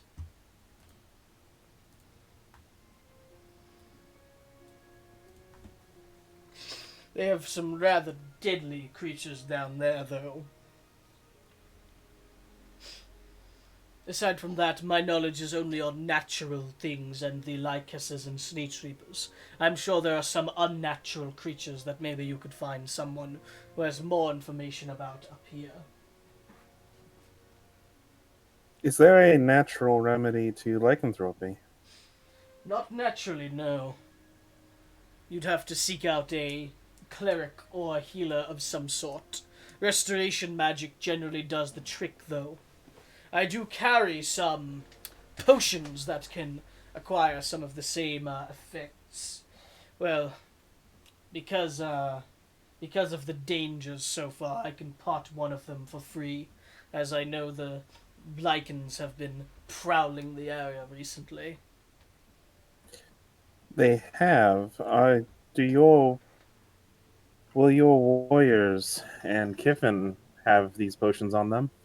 They don't need them generally, but they will have remedies on them, not as potent versions of the potion. Your kind needs more potent versions. They're harder to make. We have a bit of a natural resistance to lycanthropy because of our connection to the foul Bahamut. Baphomet, sorry. That bit different. Baphomet, as he spits on the... he doesn't spit, he's inside his own thing. He wouldn't do that. Yeah. Yes, I heard his name earlier. And he said he'd be willing to part with one for free? Yes. I would be honored to be given one of these potions for free. And I'd be willing to purchase the recipe to crafting it. It's not a recipe, necessarily. It's apothecary craft. It's using my magic. I imbue it into a potion. Ah, well, I'm not certain I can mimic that. I'm not trained in that art. I would offer to teach you, but it takes time to learn such things. How much time, normally? Generally months, if not years. I don't think it will take us months or years to get to, Oakmil? Is that what it's called? That would be my hope. We would have run into quite a lot of trouble if that were the case.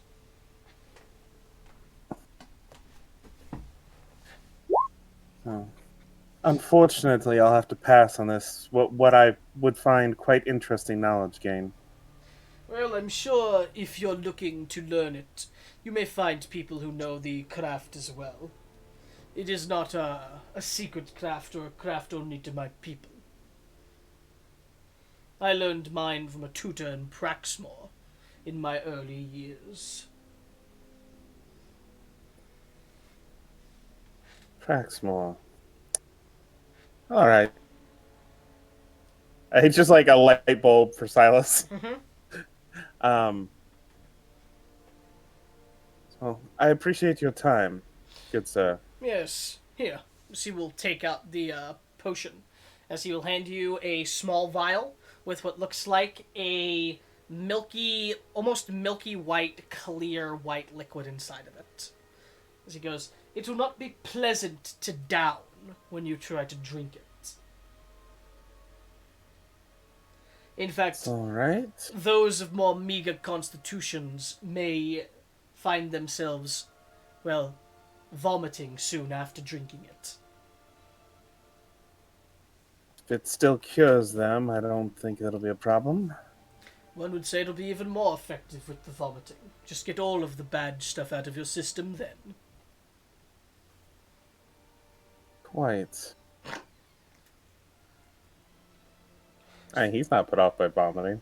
Is there anything Not else I could sleepy. interest you in, Mr. Silas? Perhaps potions of sorts, or any other knowledge you're looking for? I could probably pick mine for the next month and not be done with things that I would find interesting in learning. But I have some things I need to see to before the evening's closed. I do thank you for your time, though. Of course. If you need anything else, you may seek me out. I do not get to talk with new people very often. Oh, I should ask one thing. Yes. If one was to not want to be...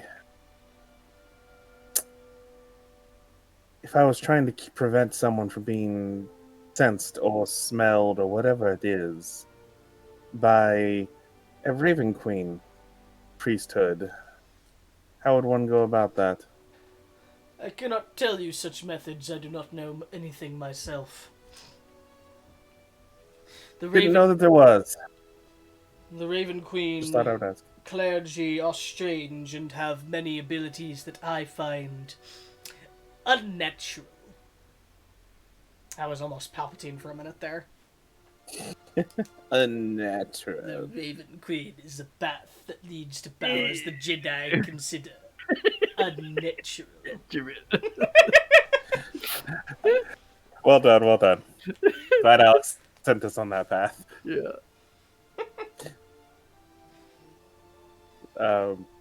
Why, are you concerned about... I was merely curious. Are you concerned about someone being one- sensed by Raven Queen? One in our group may have certain issues with the... Or I should say, Raven Queen followers may have certain issues with one in our group. Well, I would worry not. They cannot do anything legally in this land. And I don't... I'm not worried about the legal action. Well, I don't think that anyone here, at least while you're with us, would allow anything bad to happen to one of your companions if a follower of a more zealous account came upon. We do not, we pay homage to the Queen, but we do not follow her rules so vehemently. That is good to hear. If there's any sort of exchange or help that you all require from us while we're traveling with you, since you all are providing more security for us than vice versa, Well, I'll be informing your leaders of this as well, but feel free to ask. that is good news indeed. I cannot say why, as he looks off in the distance, somewhat concerned. But something in my bones... something doesn't feel right about recently.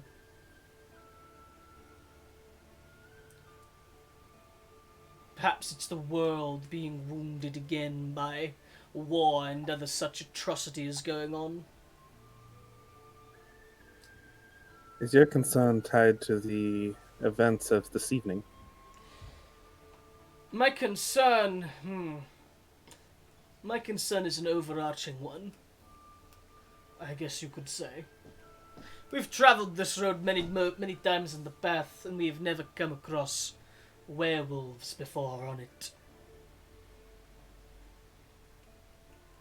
If it were me, I would suggest we call the pilgrimage off and we do not ascend the mountain. But that would not be approved even if I were to bring it up. Oh.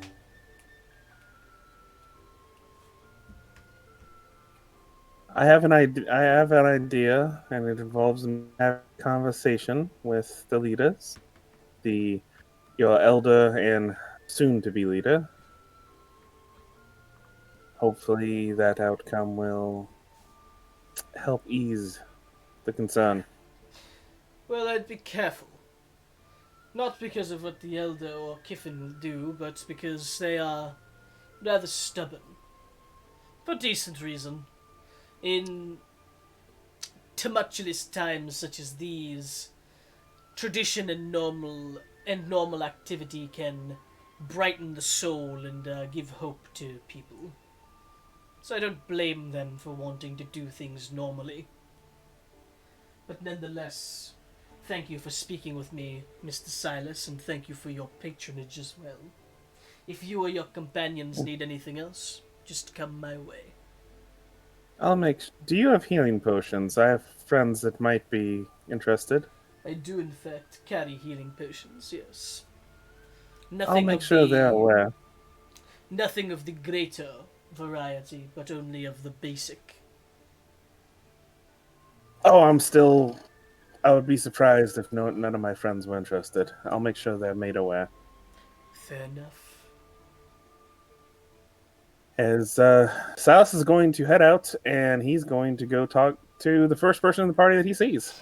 Sure, probably the first person you see is Beryl in the middle of the dance, just with these minotaurs in the middle of their ceremonial dancing. All right. Hi, Silas. Silas is gonna, like, as firmly as he can, this large, extremely strong woman, grab her up on the shoulder and kind of give her a yank. Like, could you come off the dance area with me for a moment, please? I pull him in. Are you gonna resist, Silas? begrudgingly goes with it. Goes with the movement, but he's not dancing. Mhm. Come on! Come on, Silas, dance! No, we need to have a discussion. Everyone, I need your help finding the group and rounding them up. I think... I think Astrid was hanging out with the kids. And... sorry, hang on, I got... This part's hard. And, Isaac went to go, talk to that old man. And... I don't know where Josie went. But she's somewhere. Carolina's over there. As he points, you see Carolina with a massive fucking, what looks like a chicken leg, but is obviously not. Just looking at it with some drink as well. Alright. Beryl, you should be a part of the conversation, so we should be getting off the dance area. All right. And I'm sure there'll be more dancing after. I gesture to the minotaurs that I was dancing with. Sure. I apologize and, make my way off the dance floor. There'll be a space for you when you come back, one of them says. I'll be back! As the circle quickly fills itself back in as you get out. This needs some more cheery music, I think. These folks sure know how to party. I'm going to go get my sister. If you could start getting the others, and I guess after I get my sister, we'll look for Isaac. All right. And try to meet back, near our caravan. It's not a life or death emergency for us, but it is a time-sensitive one. Oh, we lost Ben's camera. Did it just Lost turn my off? camera. Oh, let me just turn it off on them. Okay. No, it's on my end still. It got all glitchy It's like it glitchy, did last yeah. time. Did I fix it? Yes, you're good. Yeah. Okay. I was literally just turn it off and on All right. in Discord. Am I? Is it serious or? It is, but not for us. All right. I'll make my way over to Carolina. She's the closest one I see. Yes, as you approach Carolina, Silas, you're gonna go find Josie. Yeah. I'm Josie, gonna. did you tell him where you were going? Okay, so you're gonna go No, find that's Josie. why I was gonna You're gonna- use the bag. Okay. Sure, I'll get to that in a second. We're gonna do Barrel first. Okay. Barrel, as you approach Carolina, as you walk up behind her, massive food, massive leg of meat. Hey, Carolina. Ooh, that looks tasty. It is. It's a lot, though. Um, Is everything okay? Yeah. Silas wants to talk to all of us for a minute. Oh, actually, that looks really good. Can I have some? Sure. Oh, thanks. It looks like it could feed 2 Carolinas. I take a big ass bite of it. Yeah, as you take a massive bite of it, it tastes great. So one barrel. Yeah, it looks like it could feed 1 barrel, 2 Carolinas. Right. I'm gonna hold on to this if you don't mind. Sure. And are there like she's just standing around the food and drink area? Yeah, I'm just like sitting like. Yeah, she's sitting at like a table. All right. Is there any drinks on the table? Yeah, there's her drink. All right, I take it and I scarf it down. All right, it's a bitter taste. I don't know how much Barrel likes Oh. ale. Oh, that's really bad. What is that? It's ale. Minotaur ale. Oh, don't they have anything fruitier? I heard they had juice. Oh, where do they have juice? I point to like where I got the food from. I guess like the bar, right? Is it like a bar or? Like a makeshift like setup thing. You gonna go ask for juice? Yeah, I'm gonna go ask for juice. As they go, They have a I can card get you table some with juice. red solo cups. You want Yeah. you want something for yourself too? Huh? The juice, it's for a kid, a little tyke, right? You want something for yourself? No, the juice is for me. Oh. Well, all right. As he gives you the juice. Thank you very much. And I walk back to Carolina. Right. Well, he said he was looking for Josie, and have you seen Astrid or Isaac around? Isaac, I saw talking to Ribor You probably hear like a scream of like kids running about. and Turn and look to it, just Astrid. see Astrid chasing them. Oh, Astrid's it's over Astrid. Astrid! You'd hear your name get called out, Astrid. What? Come here! I'm playing red light, green light. I don't know what that is! They're But- cheating, so I have to chase them. Silas wants to talk to all of us! Oh. That's the expected reaction, I would assume, from Astrid. Honestly, same. Yeah. She huddles the kids up and sends them to like go eat. And she's like, I'll be back later. Now, as they walk off, one of them goes, "Now I'll never know what a green light or a red light is."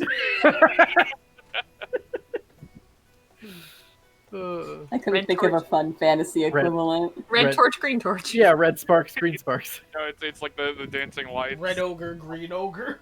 It's been Uh. a feathery lacking session in terms of ogre content. Playing a leap Dylan's gonna be leap pissed. bullywug. Yeah, so... And you'll find Isaac. Isaac, what would you have done after you got told that you're gonna get some information later? Probably have like walked around, taken in the I'll get some sights, water. maybe like gotten a drink of water. Sorry, I imagine if you look hard enough around, you'll find Isaac then. Yeah, alright. Yeah, I'm just wandering. Isaac, hey! Oh, you're very sweaty. Is I that am. turkey like spicy? What? No, I was dancing. Oh, okay, that makes more sense. Silas wanted to talk to all of us. Okay, about what? I don't know. He sounded kind of serious, but he didn't say anything specifically. All right, but I better not miss story time. Oh, there's story time. Yes, there is. Would you like to join me? Absolutely. We could both get a juice. And I've listen to got story a time. juice right here. Excellent. Very You're already tasty. ahead of the curve. All right. So did Silas like tell us roughly like where we were meeting? Or are we going to the carriage? Or Would you have I'm just done gonna. that, Silas? I did not actually. I did that to meet a pair of Ooh. What the fuck? Anybody else get some hardcore robot? Yeah, Ben is a Yeah. roboting and he's frozen on the stream in the cam. He's also frozen in the cam. Oh. Hello. How about now? Uh, Still frozen No, on my- little My robot. throat. Still a robot. Okay, hold on. Let me fix that then. That's the camera. Ben's a fucking. Warforged. Ben's He the. did look like a horror movie Yeah. character. It was When like he was just frozen in in the place. back. It was like we're looming. in that fucking bad horror movie about the cams. Alright, hands up. Unfriended. All right. The ruin begins. Are we good? Say a string of words. Saying a few words for a little bit to see if I'm roboting. Yeah, still robot. Still robot-y. Want me to call another break so you can try to get that sorted out? I mean, I'm at One Red Bar in Discord, and I'm at 188 MS. It's so slowly yeah. getting better. I mean, I would take a break right now anyway, if that's Yeah. Yeah, sure. Why don't we the take deciding factor. Why don't we take 5? How about that, okay, guys? That works for me. Thank you. So we're gonna take another 5. We'll be back in 5. Okay. All right, just give me Could we- 1 second. I know I'm the only one having issues, but could we try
You will.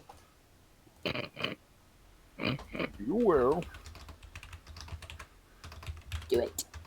Unnatural tacos. For you. Anyway. So it was to the carriage. So Astrid, Beryl, Caroline, and Isaac head to the carriage. Yeah. Okay. Silas, you go to look for Josie. What are you doing? Just going to pull out a piece of parchment and write on it, meet at carriage ASAP. And then wrap it around my full water skin and drop it in the shared bag. Sure. Let me see the shared bag really quick. I'm gonna look at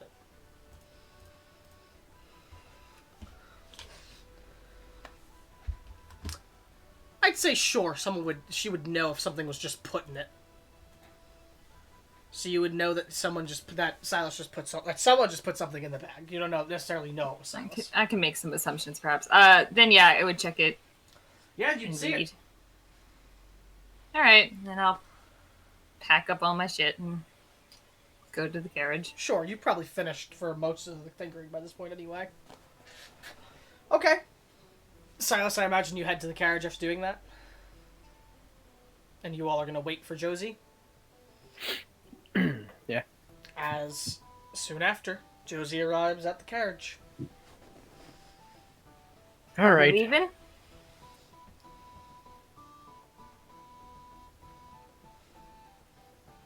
Muted. Yeah, I didn't hear you, Ben, if you were talking. Still Nope. don't hear you. See your mouth moving, but... It's the one thing where cameras are extremely useful. Mm-hmm. It was literally just working, too. What a shame. What the fuck?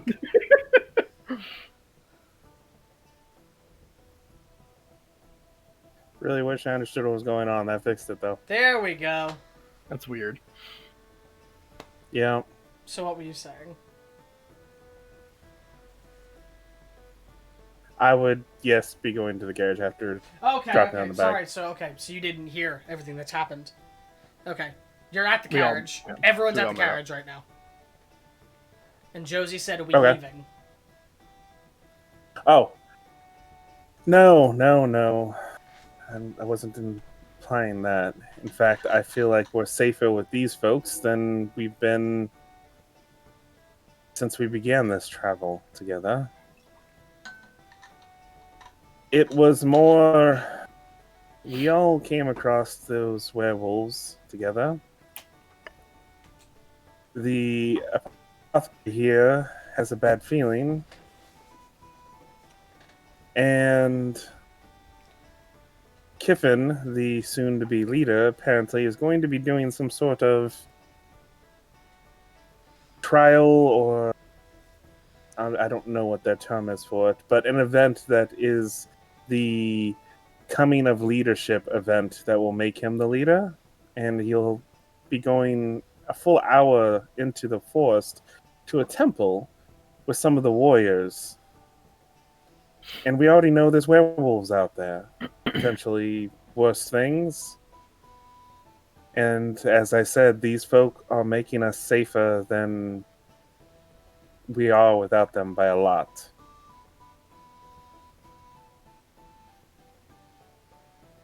So I was hoping that I could, without assuming, which is why I wanted to speak with all of you, that we would be willing to take this venture with their soon-to-be leader to make sure that their soon-to-be leader comes back alive and we continue to have these haughty people traveling with us. Hey, that sounds fair.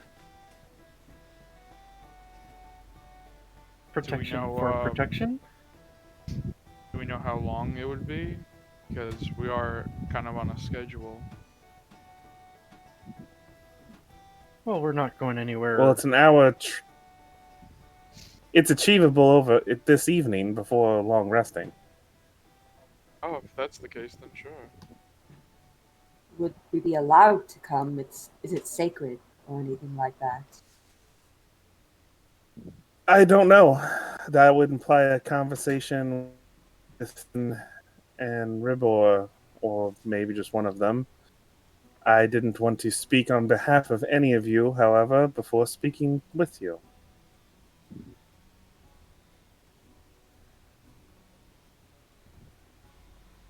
So I simply wanted to know if you all were in agreement or if I was just volunteering myself. Oh, Well, we're I certainly think not you're. gonna. Sorry. Go ahead. No, you go ahead. We're certainly not gonna let you go on your own. It would be the right thing to do also with the hospitality that they've showed us. Oh, are we gonna miss storytelling? I certainly hope not. Storytelling? Silas raises a brow. Yeah. Isaac? The lore master Rivor will be sharing their history and their lore in a ceremonial storytelling session for the children. And I was I invited. hope we don't. And I invited Beryl. Well, I hope you don't miss it, and I hope that I can hear this story about them as well. But I feel like we would be in the owing instead of the owed position in this arrangement with the Minotaur folk. You wouldn't say the Minotaur folk at this point. With the Bright Hammer clan, if we didn't at least offer. I think your intentions are noble, but we don't want to patronize these people. I think what the other said, this could be a very sacred ceremony for them that is only intended for them. And certainly. And if they were to say that, I wouldn't try to ruin their moment. I just wanted to offer so that it was made. I trust them to do what they will with such an offer. I'm not opposed to helping out, but I would like to make story time. That's very kind of you, Silas.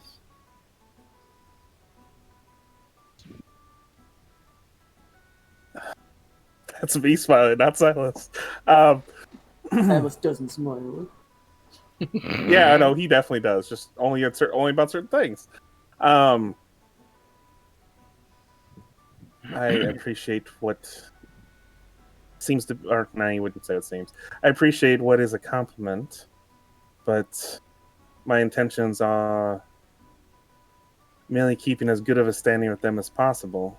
We are not hapless travelers that they are aiding that cannot return anything and have some sort of gained favorable perspective from them for possible future interactions, should they happen. I mean, you didn't have to say all of that. You could have just said, yeah, I like doing nice things for people. But whatever. I am not that sort of You're right, I could have just said that.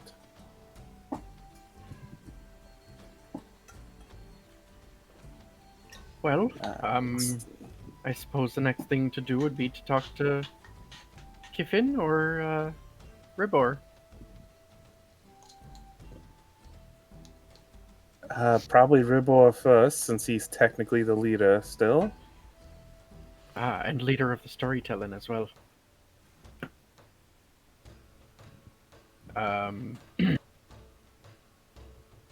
mean, I'll start looking around. Yeah, you'd actually see both Kiffin and Ribor heading to the back of the caravan together, as if they're about to exit and head toward the large carriage with the woolly mammoths.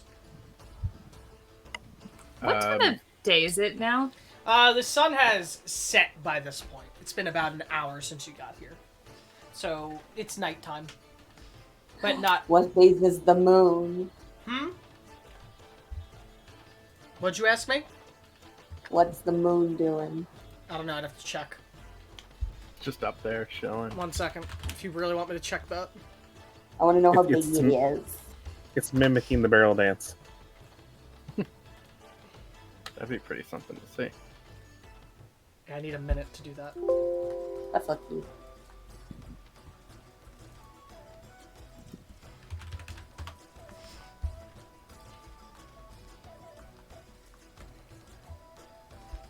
The fuck is it?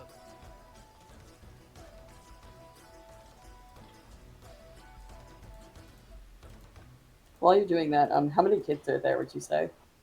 About 6. Okay. A gang. Not quite enough for what I had in mind, but we can make that work. Softball team. Nah.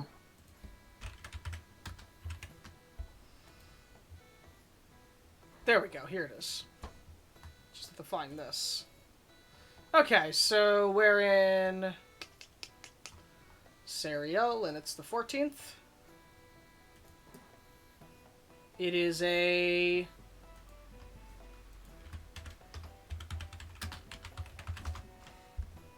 is a waxing moon. Thank you.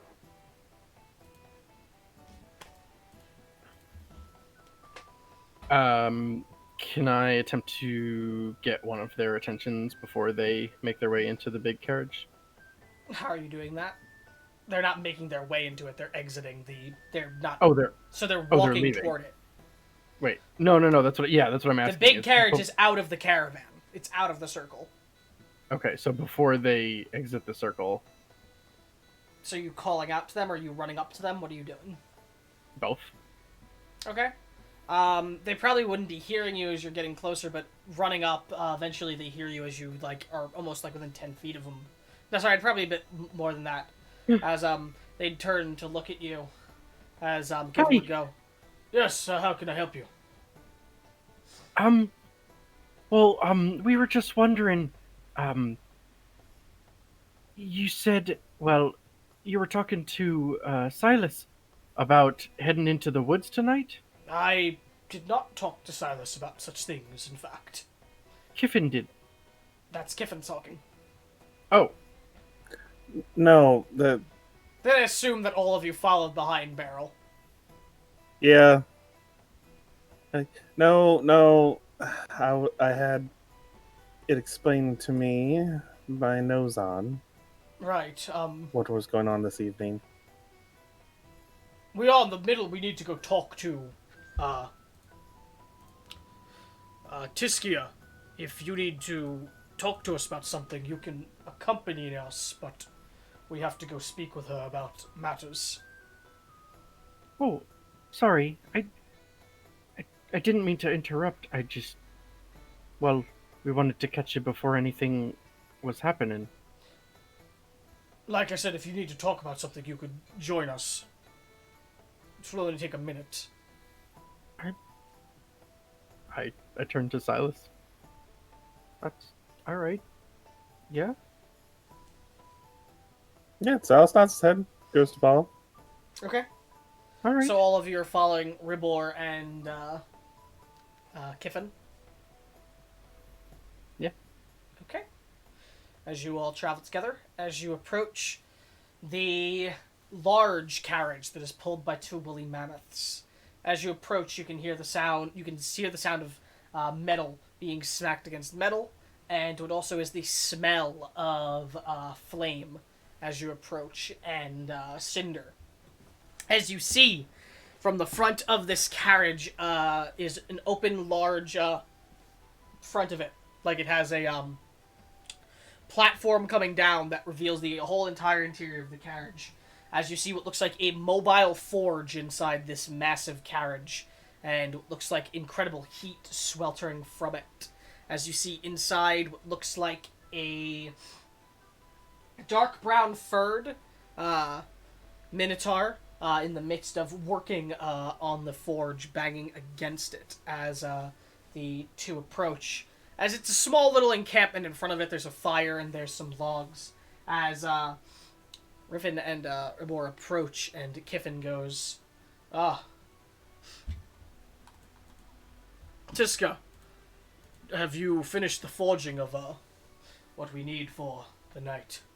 As she huffs and turns and looks and goes, yeah, we'll have the ceremonial hammer finished for you. Excellent, and other weaponry that you can provide for the warriors. She goes, yeah, we'll have that too. She goes, excellent, we shall await that completion then. She looks back, sees all of you, and goes, letting strays into the camp now. Skiffin goes, I wouldn't call them such things, that is slightly rude, but we have let these individuals join us in our camp for the night. She just huffs.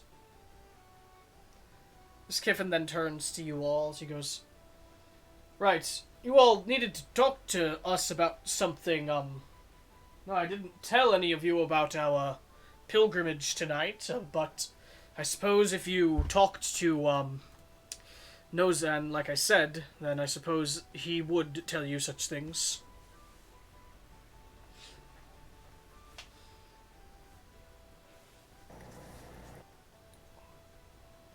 Yes, Ben,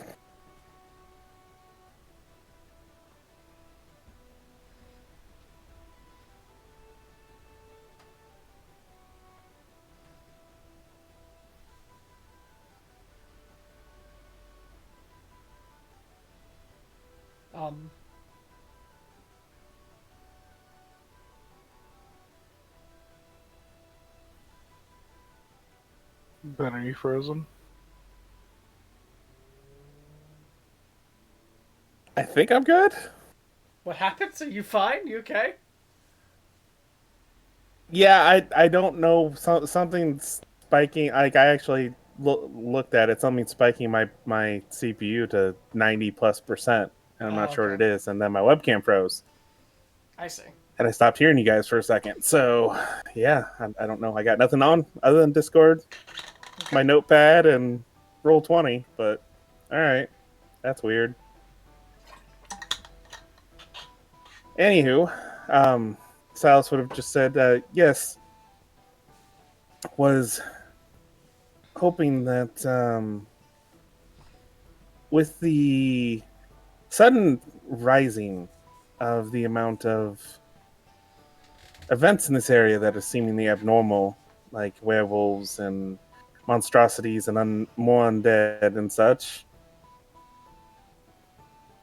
that if you're still undertaking this, what I assume is, actually, he wouldn't say anything in that regard. He would just assume it. With you undertaking what you are this evening, that perhaps you would consider us repaying the kindness of allowing us to stay with you and celebrate and eat and such, and then travel with you as well, that you would let us capable travelers assist by simply adding extra safety on the way to your temple. Kiffin chuckles as he goes, did Nozan put you up to this? Nozan asked me to do nothing. I was informed of what you were going to be doing this evening, and I thought that I should make this offer after speaking with my friends to comrades. Apologies. Yes. To repay the kindness and also to further assure nothing unwanted happens with our new friends that we have made. Yes, but I imagine he riled you up talking about something or another about him having a bad feeling of sorts. I already had concerns when the moment he told me about your venture this evening, You're a considering scoff. what I already told you about. You hear a scoff and a snort from inside the carriage, as you just hear the woman Minotaur inside there, Tiska, go, sounds like he got riled up by him. Just to let you know that that quack gets a bad feeling when his balls itch at the wrong time of the day, so... And she just spits and gets back to work. As Kiffin sighs and goes, "That aside, I'm afraid I would have to refuse. This is a traditional ceremony, and we have faced dangers before approaching the temple. It's really nothing to be concerned about. It's sanctified land. Nothing truly bad can get in. Werewolves couldn't, at the very least, as well." And to affirm him, Ribor chimes up. He goes, "Yes, though your offer is appreciated. This is a traditional ceremony for our people. It is the coming of age for dear Kiffin here, so that he could complete this, and when he gets to the other temples later on, complete all of them, so that he could ascend to leadership. It is highly personal. We would allow you to, say, join in our pilgrimage to the temple if it wasn't for just this, but for this it is a personal and important procedure for our people." How far of a travel is it before you reach sanctified ground? Kiffin chimes... No, sorry, Ribor chimes up. He goes, "Sanctified ground starts about half-hour in. It will be fine, I assure you. There have been issues on the road recently, yes, but we have faced issues in the past, whether Nozan remembers them or not, or anyone else remembers them or not. In my coming of age, there were many trials and tribulations when we approached the sanctified land." Was there a surge in monstrosities and aberrations and undead I've encountered... then as well? I will correct one... never mind. Okay. Oh, he's saying aberrations instead of repeating undead. Have you guys encountered undead? Aside from that one instance? Yeah, you did. Okay. No. Never mind. Well, just as then as it is now, the world was wounded and it needed to heal. War was happening, and the world was stored up. The world was stirred up. This was nearly 200 years ago, mind you, but the principle remains the same. So it's not set. It will be no worry, I assure you. Simply didn't want you to feel like you were caretaking for people that couldn't provide any assistance on matters. Kiffin's response, he goes, "You are providing some assistance, though, as the warriors leave with me.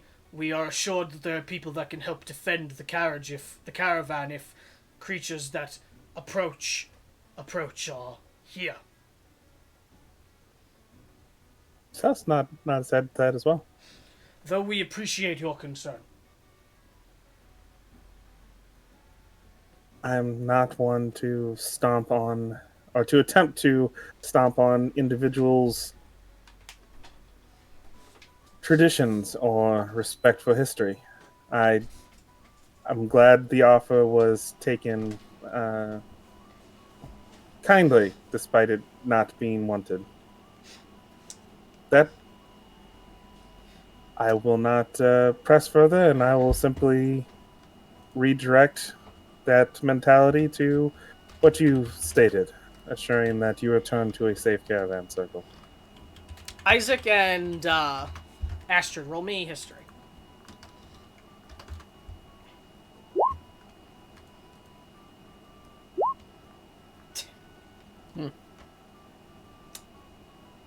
Nope, nothing. Okay.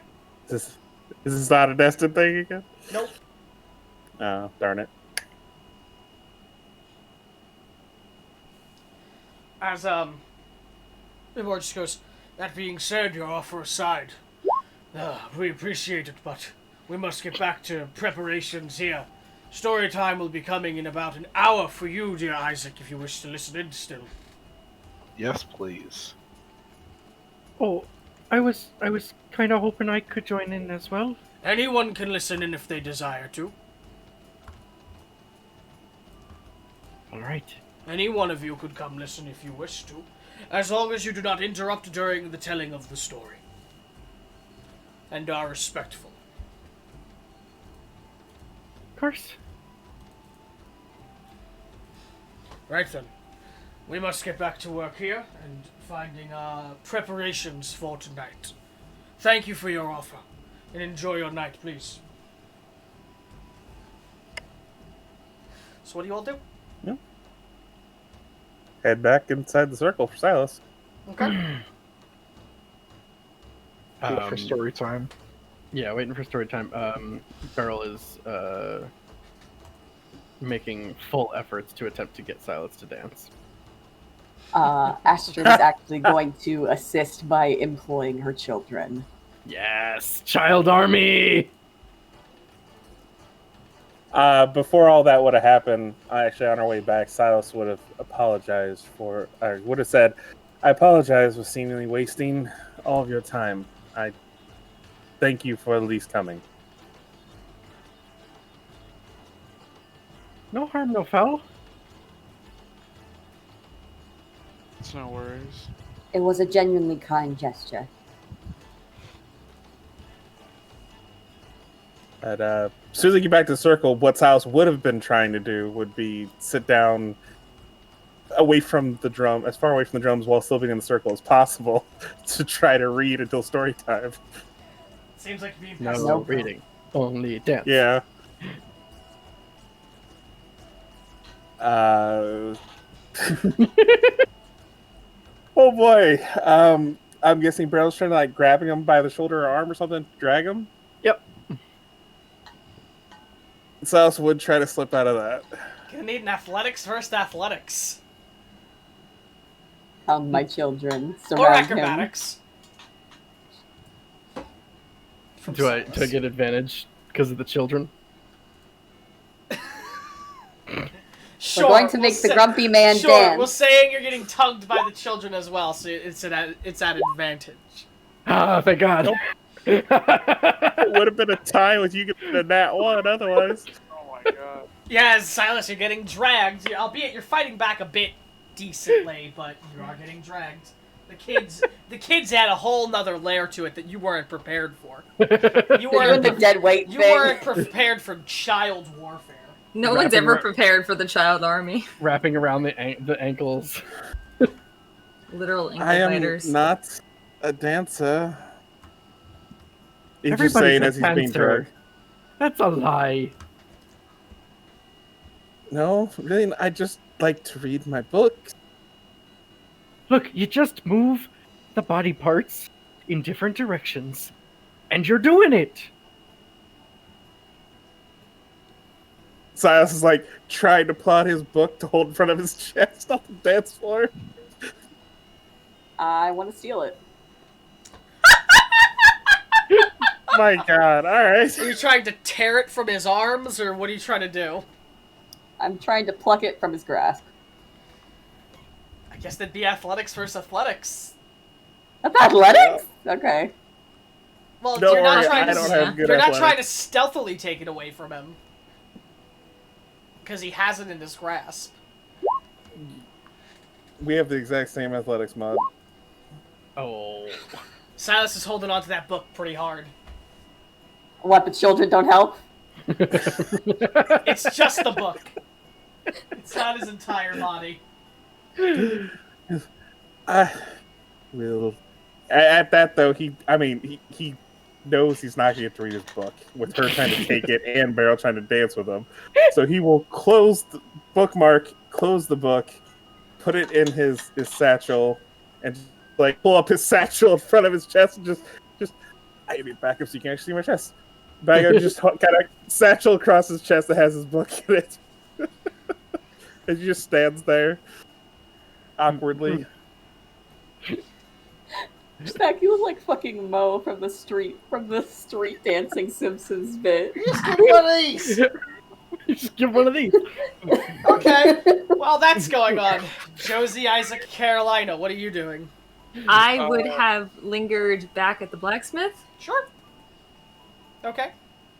I would go get another drink. Okay. I would watch the and scene I in would- front I of would- me. Yeah, I would get another drink and then I would. I'm drinking a show. Popping popcorn. I'd, Yeah. I'd say something along the lines of, "Get a load of this nerd trying to read a book." Isaac says he hastily shoves his book in his bag so no one Yes, knows exactly. he Yeah, turns around. Astrid's going for Isaac hearing that. Yeah, water boy. Yeah. Uh-oh. Water boy. Astrid's trying to pull Isaac onto the dance floor now. Oh shit. What does Isaac do? Isaac goes, "No, please don't. I have glasses." You wouldn't dance the man with I'm- glasses. I'm not going to hit possibly you in the make face. We're just going to dance. I don't know. I got nervous. That excuse usually works. Not today. No excuses work today. He's right though, it almost always works. He just goes Oh. limp. You wouldn't hit a guy with glasses, right? You wouldn't dance with a guy with glasses, right? Oh, fuck. Josie, you're hanging back Pull at him the up. blacksmith. What are you doing? Did they notice that I didn't leave, or are they too busy talking about sacred weapons? Eventually, you'd be noticed after a bit, and Kiffin would look to you and go, "Can we help you with anything else? You need to see Teskia in there, perhaps." I just wanted to ask if she had any, like, trash she didn't need. No. I can get the mess as he's talking. Teskia goes, "Move out of the way, assholes. Let her talk to me." As they would move, and you'd see her. I just wanted to know if you had any, like, bits and pieces you didn't need anymore, ma'am. Like scrap metal. Yeah. What do you need it for? Josie will just pull out her gun. The big one. I don't know anything about guns. That's Well, I made this one from old metal. sounds impressive. I got some old ingots that I can give you. I would appreciate it. But not if it's gonna be trouble. Not trouble. It's fine. As she would stand up and she would go and fetch it was like a crate. She'd bring the crate over to you and she would just start throwing bits and pieces in of like scrap metal and such as she just pours shit in and she hands it over to you. Goes, "Here, it's a crate full of scrap and ingots. Thank you Got very about much. 7 steel ingots in there and some scrap metal as well. Hope it's any use to you." We'll real find quick. out, but thank you. What's the spelling on the blacksmith's name? Sure. That is Tiskea. Okay.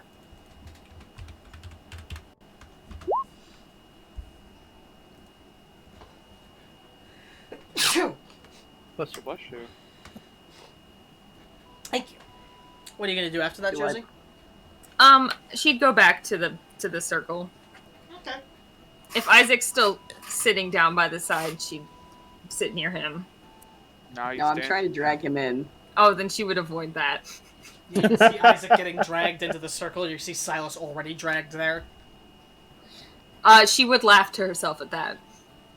As he's just awkwardly standing there, clutching Yes. his thing. Actually, Silas is gonna grab a dagger from his hilt, just drop it in the shared bag as he stares at his sister. Oh no, she's trying to be inconspicuous. She's trying not to be noticed by that. So roll Oh, stealth. okay. That's your business. No, you know what? You don't even have to roll stealth. They're all in the middle Nah. of something, so like... Yeah. He still Seeing he the still drops situation dagger in the unfold, bag. she makes herself scarce. That's Yeah, fair. he still drops the dagger in the bag. She's going to pretend she didn't feel it. Damn. Cold. Are you trying to pull Isaac still? Isaac, what are you gonna do? Oh yes. Isaac, being a weak baby, paper glass bones and paper skin, will begrudgingly enter the dance floor and just kind of like do like the emo kid shuffle. Mhm. Yes, exactly. Aye, everybody copy his moves. He's got a new one. He says as they all start doing what Isaac is doing. I call this the page turner. Are children allowed on the dance floor area? They're Why dancing. wouldn't they be? I don't know. Big old minute. That's Or ageist. maybe they don't want to hurt the kids. The partier than Isaac. They are. You wouldn't put a baby on the ground, but like children are probably cool. Okay, Astra's gonna grab one of Beryl's hands, and she's gonna grab a kid's hand, and they're gonna form a big circle and run Oh, around yes. Isaac and Silas. Hell yeah. Oh, this is terrifying. I'm afraid they're gonna attack. Oh, We're good, doing you're the- doing the we're doing the fantasy horror. horror. We're doing the horror, everybody, the horror! So we find some chairs. Silas is looking around for something that he can see see past, but is tall enough that if he was able to duck behind it, no one would see him while he's ducking behind it. So you're trying to At find least not somewhere from to the hide. Not hide from the dance floor, that is. Not hide from anywhere else. I mean, there's a table you can hide under. Is it within 30 feet of me? You're gonna fucking pull out your magic trick to get the fuck out of this dance floor. I'd say, yeah, it's probably less than that. I almost wanted to say no, but it's... yeah, it'd probably be less than that. It's not a large... It's a large it's enough the same, tent, but... same Let's table. Thank you for the invitation. Enjoy your dance. See you at the story. And then going to face step under the table and try to hide. Roll stealth. The same table Caroline is at. Roll stealth Just, yep.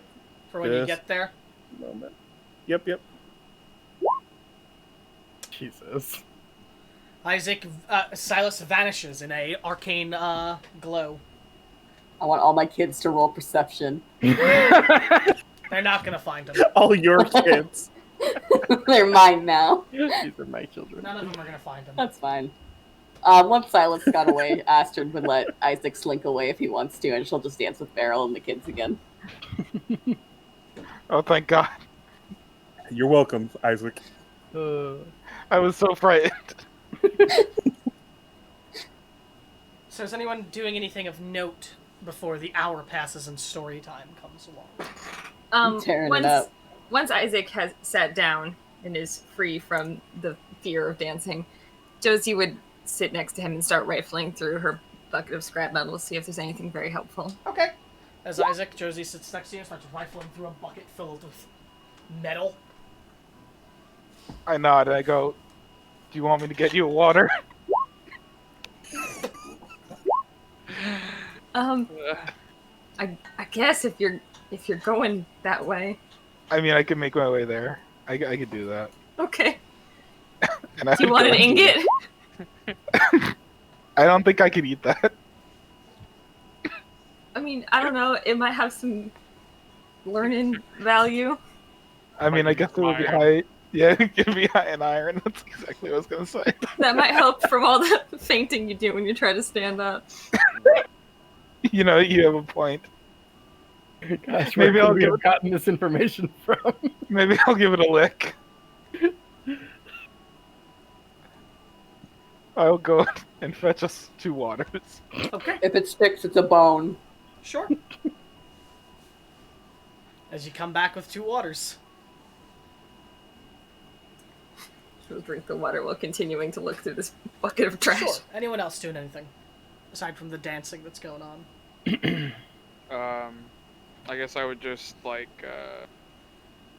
Would we be sitting at the same table That's as true. Well, would I be sitting at the same table as Isaac and Josie? Are Isaac and Josie sitting at a table is the question, or are they sitting on, like, the ground? I like to They think went we're to a sitting on a log. Yeah, I so also they're pictured a log. Yes, they're probably Okay, sitting I'm glad we're on the same on a page. log near the fire. Okay. Then I'm just at the table drinking. Okay. Is Silas still under my table, or is he? I imagine Silas is going to sneak out at some point and go to read his book. Is that correct? I mean, Once everyone stopped giving up like looking for him, he probably just like crisscross sits underneath the table and starts reading. Okay, that's fine. All right. So then I'm going to say we're going to skip an hour. We're going to go forward to story time, if that's cool with everyone. Yes. Okay. I get a refresher on my juice. You think you do. Oh no. They ran out of juice. They're all out of No, juice. No, they it's not all out true. of juice. No, they got juice.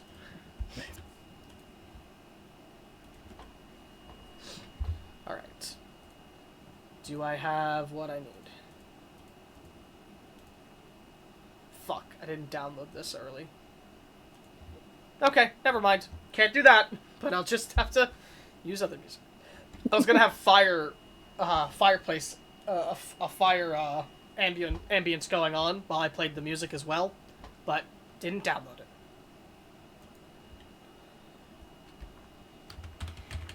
Do you think it's rude if I keep looking through this box of metal while they're telling stories, or should I stop? I mean, if it's gonna make like a fucking Dorito chip crinkling, I would stop. It's like 10 times worse. 'Cause it's just heavy metals clashing next to each other. Clank, clank, clank, clank. It's emptying out the Lego box. Oh no, that's a better analogy. It's the loudest noise in the world. Then yeah, I'm So, probably gonna stop. As it comes to story time, Nozan, sorry, not Nozan, sorry, Ribor, coughs out as he goes, as all the kids stop running and all the adults calm down a bit. The dance stops. He goes, "Glad to see there's some respect for an old man such as me still." As he walks in, as he goes, "It is time for me to recount the tale of our origin, and the tale of the hero of Brighthammer, and of the founding of our mighty land of Destin.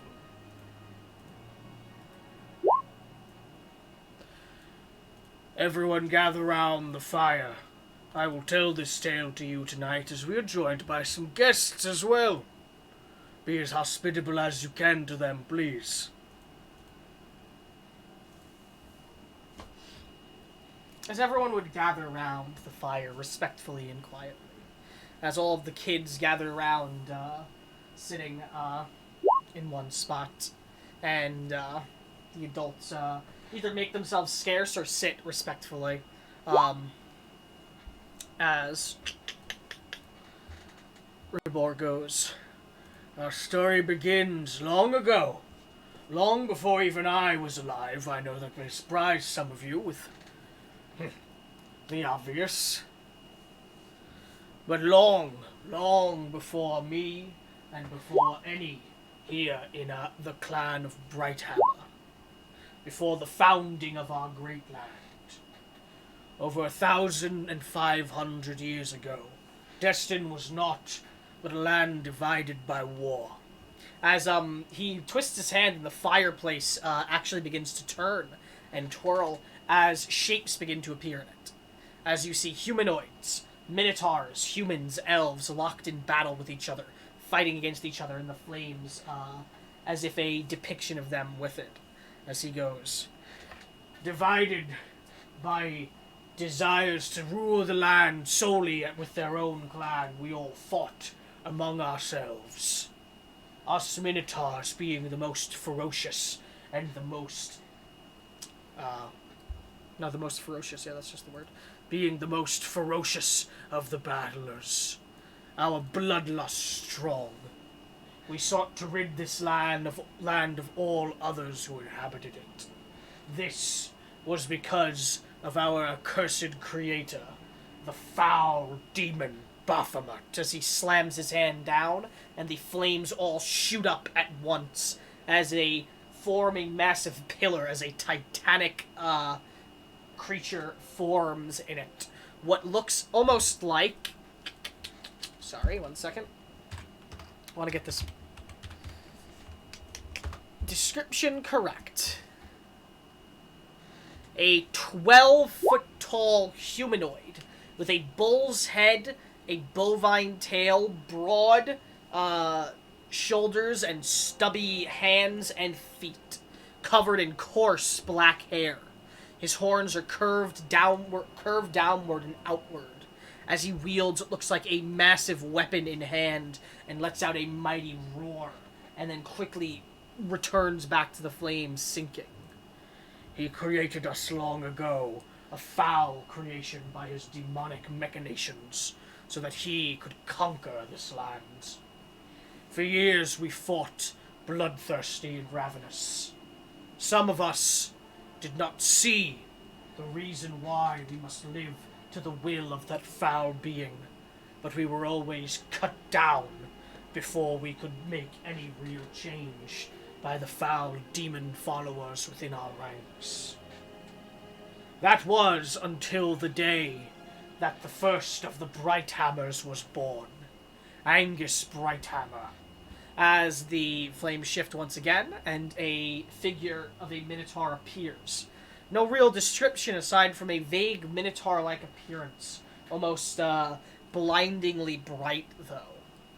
Angus inspired in us the good that we always held within our souls, but we were too afraid to use, as we were afraid to fight back against Baphomet, and afraid to raise up against the dark lords that held reign over us.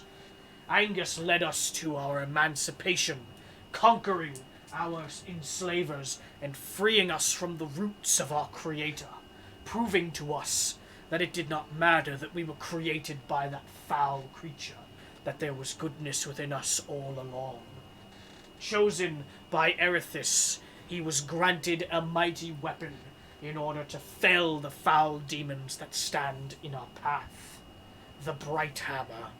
As he moves his hand again, as a hammer begins to take shape in the flames. A two-headed, maul-like hammer that glows with the incredible flame, and you almost see golden radiant light emanating from it at the same time as well. In the hand of Angus, he used the bright hammer to bring justice back to our lands, to inspire the hopes of our people as we fought back against the demonic horde. But that was not our only opponent in this time as well, as he shifts the flames again, showing elves and humans and other races once more. The clans of Destin believed us to be monsters still. They did not seek peace with us, to band together against the foul demons that ran course over the land. They seeked only to continue to battle against us until what they viewed as the enemy defeated. That was until the Great Uniter came and brought an end to the war. Uthor Avalon, as he holds his hand out once more, as a figure appears once again. What looks like a giant of a man appearing in the flames, with a brilliant fiery cape going off of him. As you don't see any, facial strips. It is fire, but nonetheless, he stands there tall, mighty, and you can almost feel inspiration, hope emanating off of the image itself as he stands there. Uthor stood for all the good that us as mortals could bring to this land. Hope, justice, and honor. He united the people with the promised sword, the sword of the planet itself, of the land. As he draws a blade from his side, the man, and uncharacteristically of flame, there is no waving of this sword. It is but a solid beam of golden, radiant light, mixed with what looks like an earthly green color as well. As he goes, wielding the sword of our world, he battled against the demons, and united us all at the Battle of Camelon, where he threw his sword down first, and said that no longer would the people of Destin fight. We would unite against the darkness that plagued not only our hearts, but the land itself. As the image changes once again to what looks like a massive battle amongst the tall hill. Everyone taking their blades and throwing them down to the ground, following the giant of a man doing it as well, as they all throw down.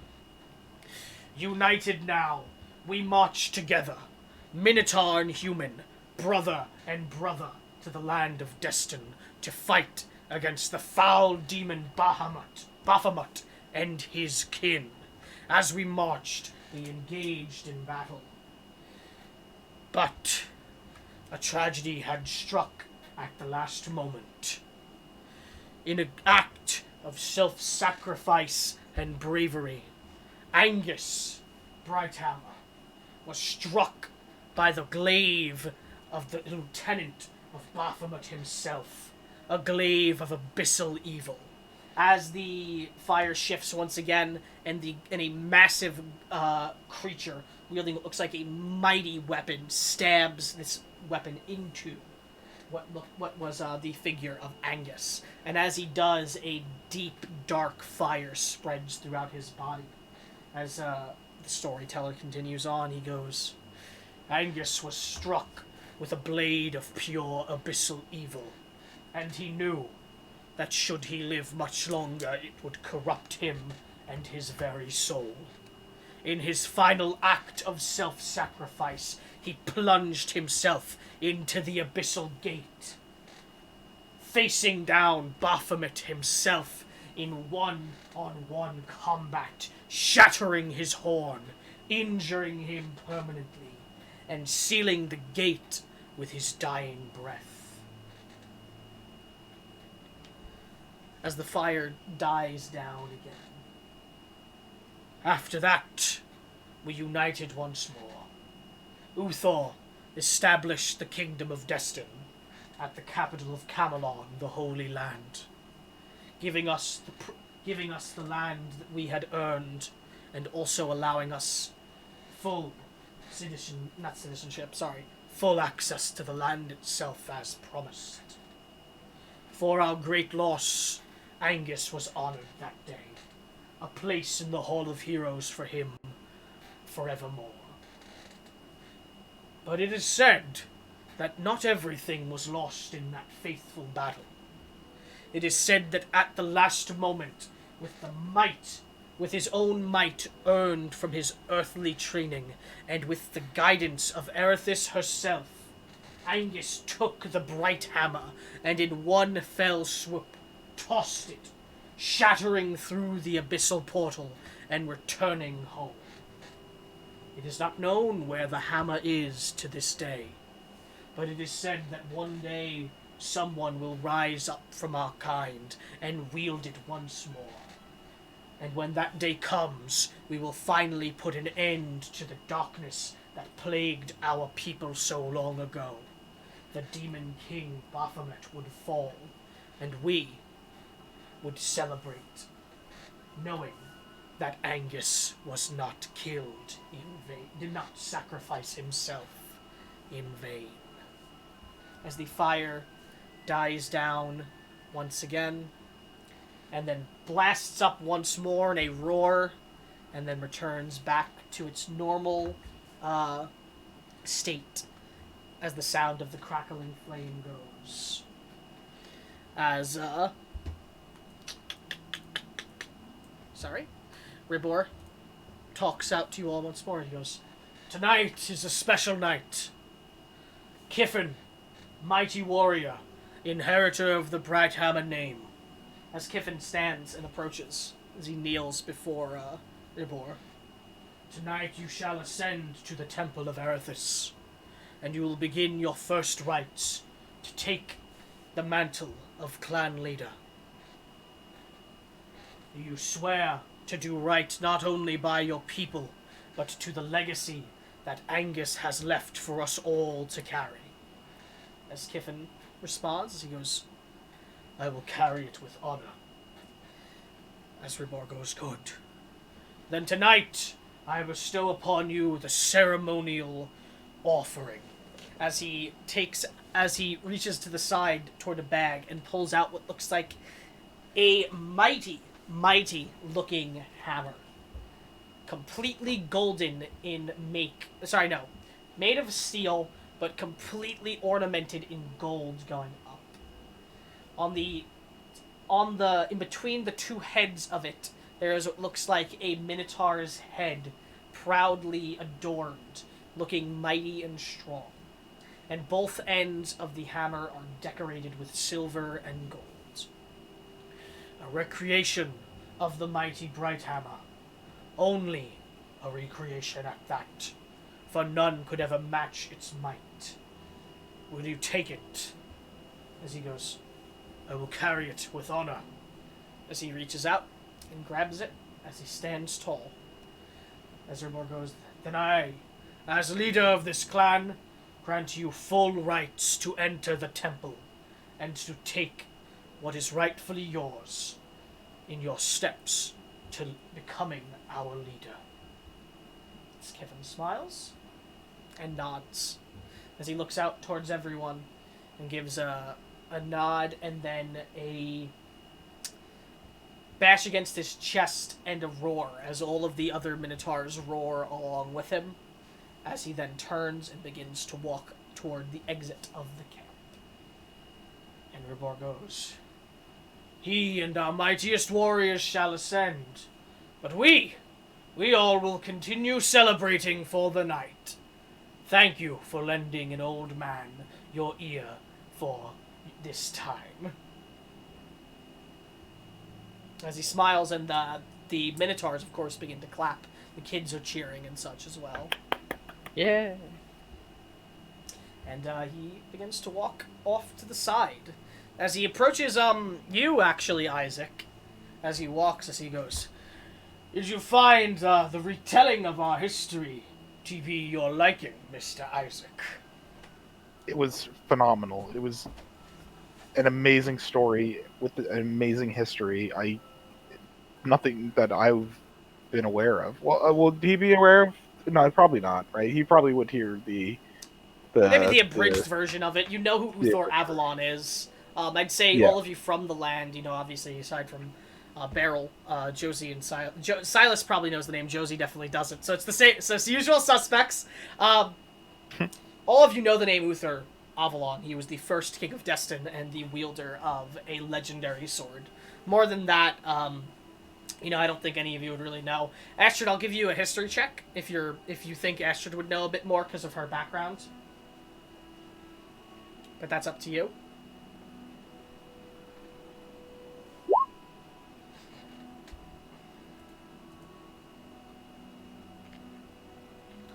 Yeah, okay.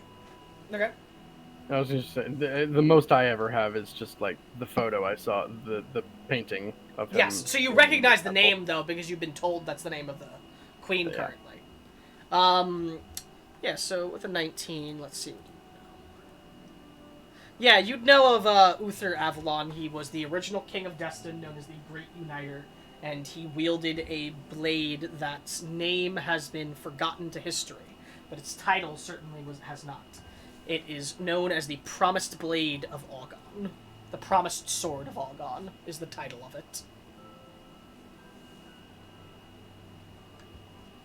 Though its name has been forgotten to the times. So you know that, Astrid. And you know that there has not been a single ruler of Destin who has not been an Avalon as well. As, Ribor goes, well, I'm glad to hear you enjoyed it then. I can imagine that our history is not so widely shared. Perhaps outside of Destin, I don't know if you're from here or not. I'm from Praxmore, actually. Ah! The city of promise and law. I know it well.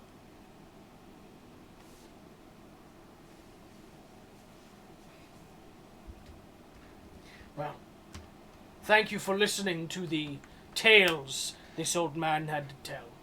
I hope it inspired some hope within all of you. I forgot to ask this earlier, but I recognize their crest to an extent. Yes. When I introduced myself, did they have any recognition at my last name? They didn't, no. Okay. But that would make sense to you, because you know that there are people that keep to themselves, generally. Oh, yeah. Well, I no, man. I assume I see Josie and Isaac and Ribbor. I assumed you were all together, but if you weren't, that's fine. But yeah, you'd see this conversation happening, and so you perhaps you'd even hear it. Okay. Silas won't approach till after Ribbor takes his leave. Sure. As he goes, well, if you have anything to ask me or any questions, anything you need, let me know. If not, enjoy the rest of the night.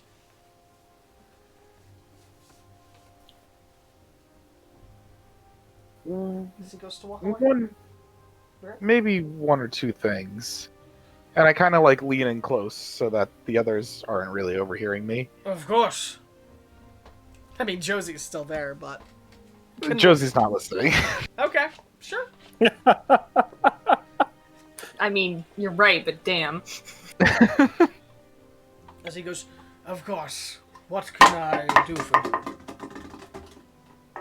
you? Two questions. And it's unlikely you know the answer, but it's something I need to ask any student of history or lore master such as yourself. Does the name Toon Magie mean anything to you? Can't say I've heard it before. No, I'm sorry. That's alright. And, what knowledge do you or your people have of...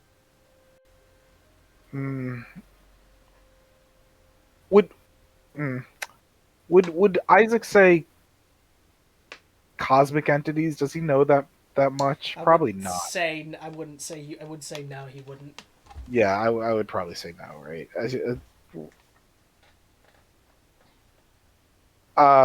God, how can I describe this then without just giving it away?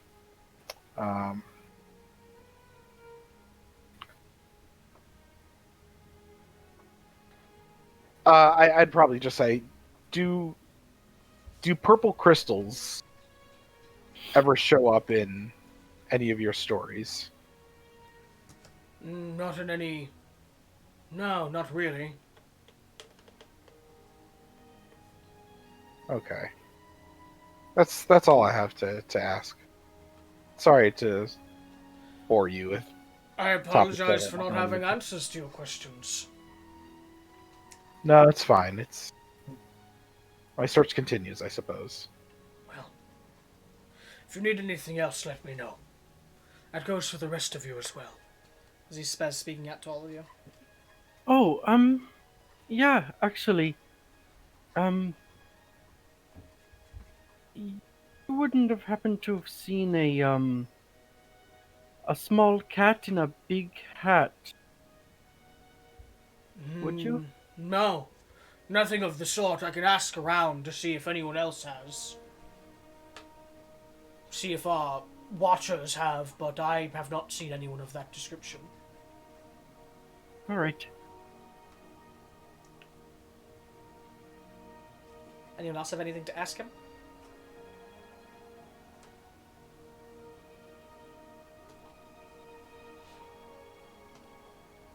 That was a rough voice to do for as long as I did. As he walks away. Silas, are you going to do something as he walked away from the main group?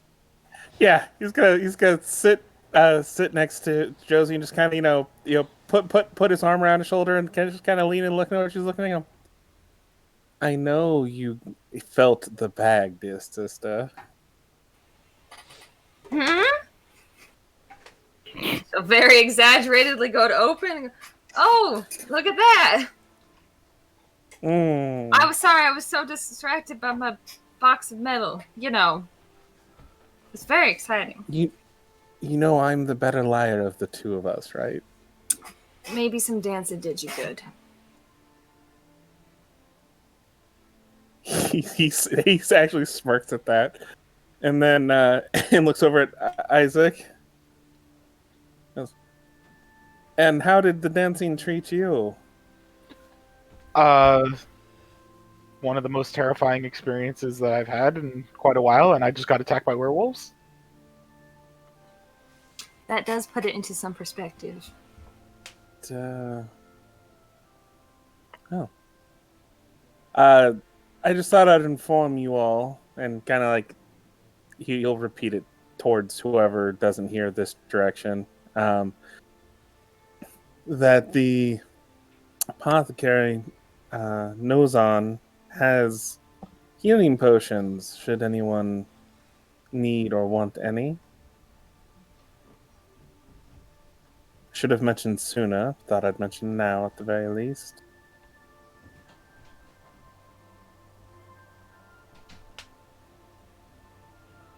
That is good to know.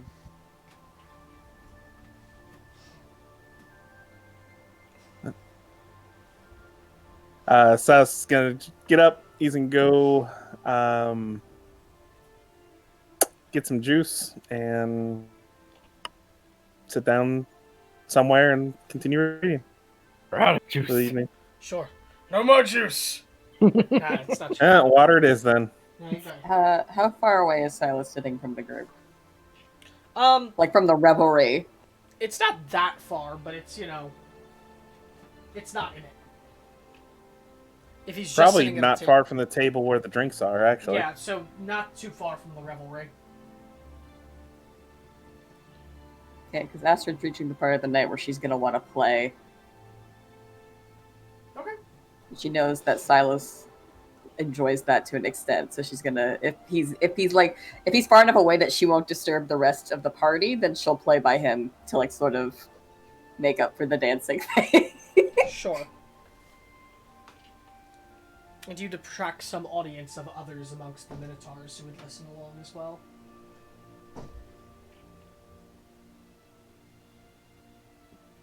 Okay. Is everyone else going to pack it in for the night and get the rest that they need?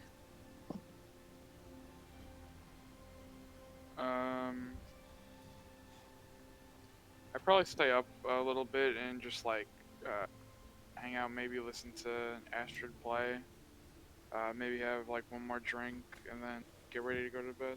Sure.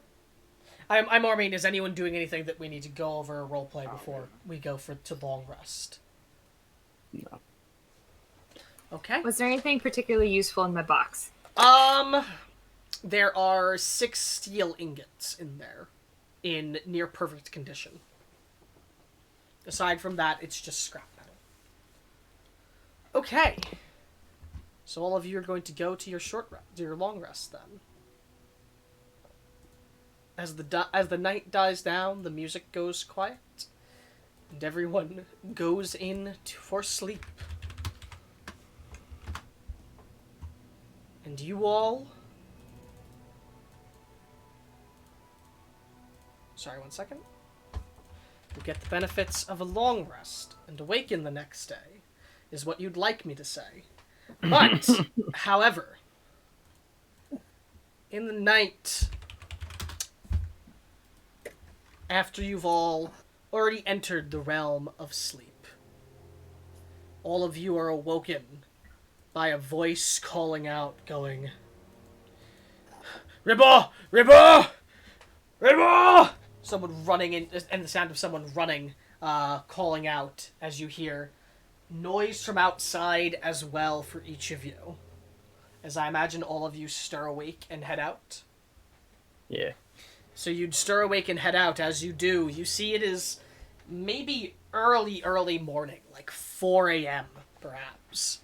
And you see what looks like a very wounded Minotaur warrior running toward the main group of the camp. As you see Ribor, Nozan, and even Tiskia in the main group right now. As he approaches, Novan instantly runs over to start treating the individual. Nozan, sorry. To start treating the individual as Ribor runs over. I imagine you all are coming close to, get in on the situation. Yeah. As Ribor goes, "Calm down, son. What's wrong? What happened?" As the Minotaur just threw deep breaths, going, We got to the temple. We were attacked. We don't know how it happened. There were werewolves. There were half giants. There were demons. Boy, it's Denru. As you almost see color leave Ribor's face, and you see Josie, with your passive perception, you see this. As that happens, you see Tiskia's hand begin to shake, hearing that. As he goes, by the gods, by Lady Erithis. Fuck! Damn it. What happened? As he said, we were attacked. Denor, you led demons, half-giants, and werewolves to attack us. We lost. I don't know who's alive. By the time I got away, I just saw Kevin was fighting him. I ran to try and get help. I got here as soon as I could. We were almost finished with the rites. They just came out of nowhere. I don't know how they got onto sacred land. As Nozan just goes, if Dendru was there, he could have used foul magics to get through onto the land. I warned you that I had a bad feeling, as Ribor times. This is not the time for telling me what you warned me. Do we have the people to spare to go up to the mountain and get them back? As Teskia, through shaky words, goes, we don't have enough people for that. Not enough that could protect the caravan, if we sent anyone. Yes, you all do. Let us go. Ribor turns to look to you all and goes, you would all be willing to do that? Was willing to go last night. That still hasn't changed. I suppose it would have done good for us to listen to you then. Hindsight is 20/20. I can tell you the way. It's straightforward. It won't take long for you to find them. You can't miss the temple. I have to warn you, if Denru is there, it's a dangerous situation. Who is Denru? As Ribor looks to Tizkia as he goes to speak, but he looks like he's having trouble finding the words, and Tizkia just talks and goes, Denru is my son. He was a black sheep, you could say. And he has fallen under the influence of Baphomet and serves him rather loyally now. Was he aware of the ceremonies? He shouldn't have been aware. Processes? He shouldn't have been aware of when we were going to go take it, but he was aware of the ceremonies themselves yet. Yes. He had to have gotten information from somewhere else. Well, considering there have been werewolves with the once killed, the symbol of Baphomet on their chests, and now that I'm thinking about it, in the prior time we dealt with some ogres that were wielding abyssal magics. Evil giant kin are known to get involved with him. Point is, they've probably been watching you, and they've probably been watching this area. Which also means they're probably going to be expecting us, and are probably well aware of us, as we've already interfered with them twice. Ribor chimes up, he goes, this is very dangerous. You all do not have to go. We have provided you aid, yes, we provided you with somewhere to sleep, but we did not provide you enough for you to risk your lives for us. I will be saddened, but I will not blame you. You're going to help safeguard us on the way to Oakmil, yes? That is part of that was what we were going to do, yes. We'll travel together. But you can't. If we're going to do this, you can't rightfully keep your eye on our backs on the road. If this Denru fellow's an issue. Thank you. This is not a requirement, it is a request, as I believe it is quite fair for us to do this for you, without anything further than us just going and doing it with what information you can give us. Would you be capable of sparing a single potion of healing to each of us on this task to increase the odds that we're able to go further and perhaps save Kiffin? Nozan will chime up. He'll go, I'll do more than that. As he walks over to you, as he goes, I'll give you all each a potion of healing. But also, one of you take this. As he offers out what looks like a branch that is pale white. So I also go to grab it right away. Sure. That branch. I don't know if anyone else would. That branch has the ability to cast the spell Healing Spirit from it with 2 charges. You'll use the first charge normally by snapping off one of the branches. And then you will use the last charge by snapping it in half, and then it will not be able to be used again.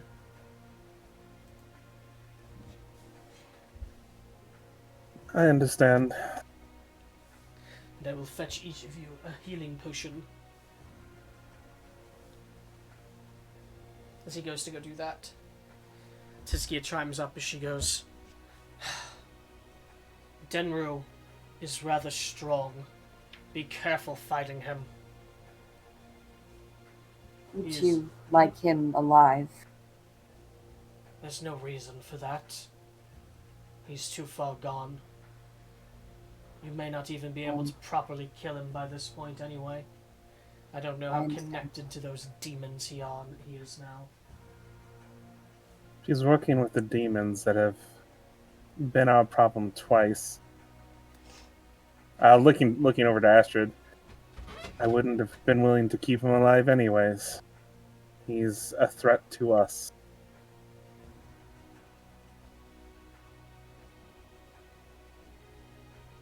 Astrid just sort of nods with tight lips. As Nozan returns and hands each of you a basic healing potion. As Tezkia goes, I can lead you to where holy ground starts, and then it's a straight path to the temple, if you would like. This is Teskia? Yes. But then I must come back to protect the caravan. Silas looks to Josie. How difficult of directions is it? My sister's rather good with directions. It's not hard to get there. Perhaps you could just give us directions and not have to leave the caravan at all. She points out to the side of the caravan that he walked out of last night. Walk into the woods. There'll be a path you'll find after walking about 100 feet. You just follow that path no matter how many curves and winds it takes, and you'll eventually get there.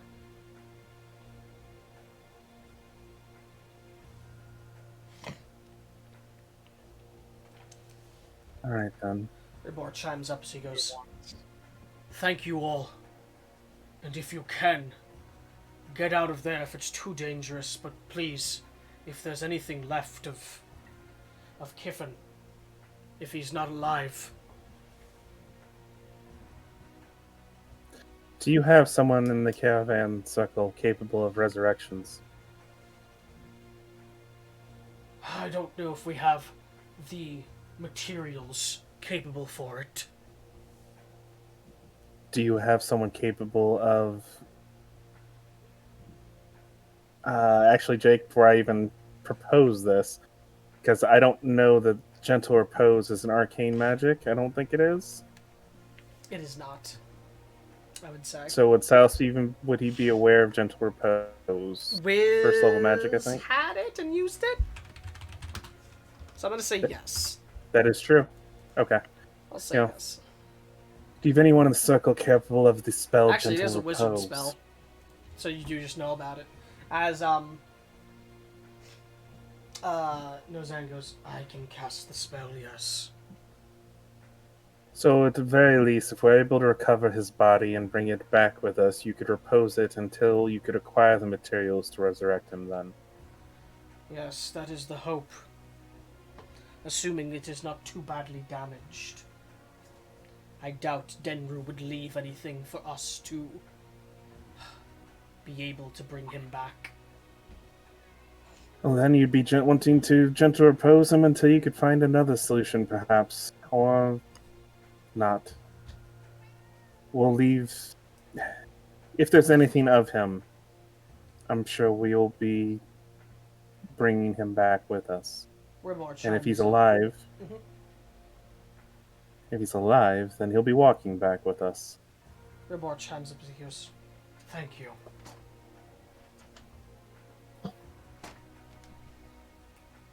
So what are you all gonna do?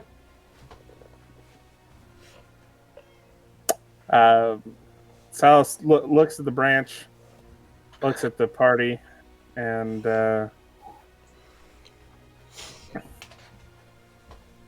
probably better not to have someone that's going to get in the thick of it with this item. Who would prefer to be responsible for it?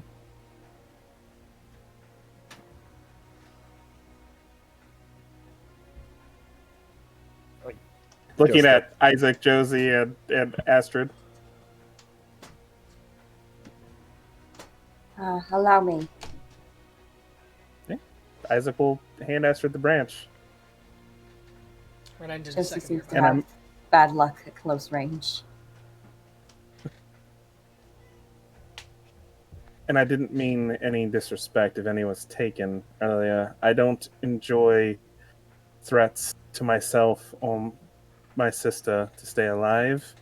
I'm sure you all would benefit from that methodology as well. That's all I meant.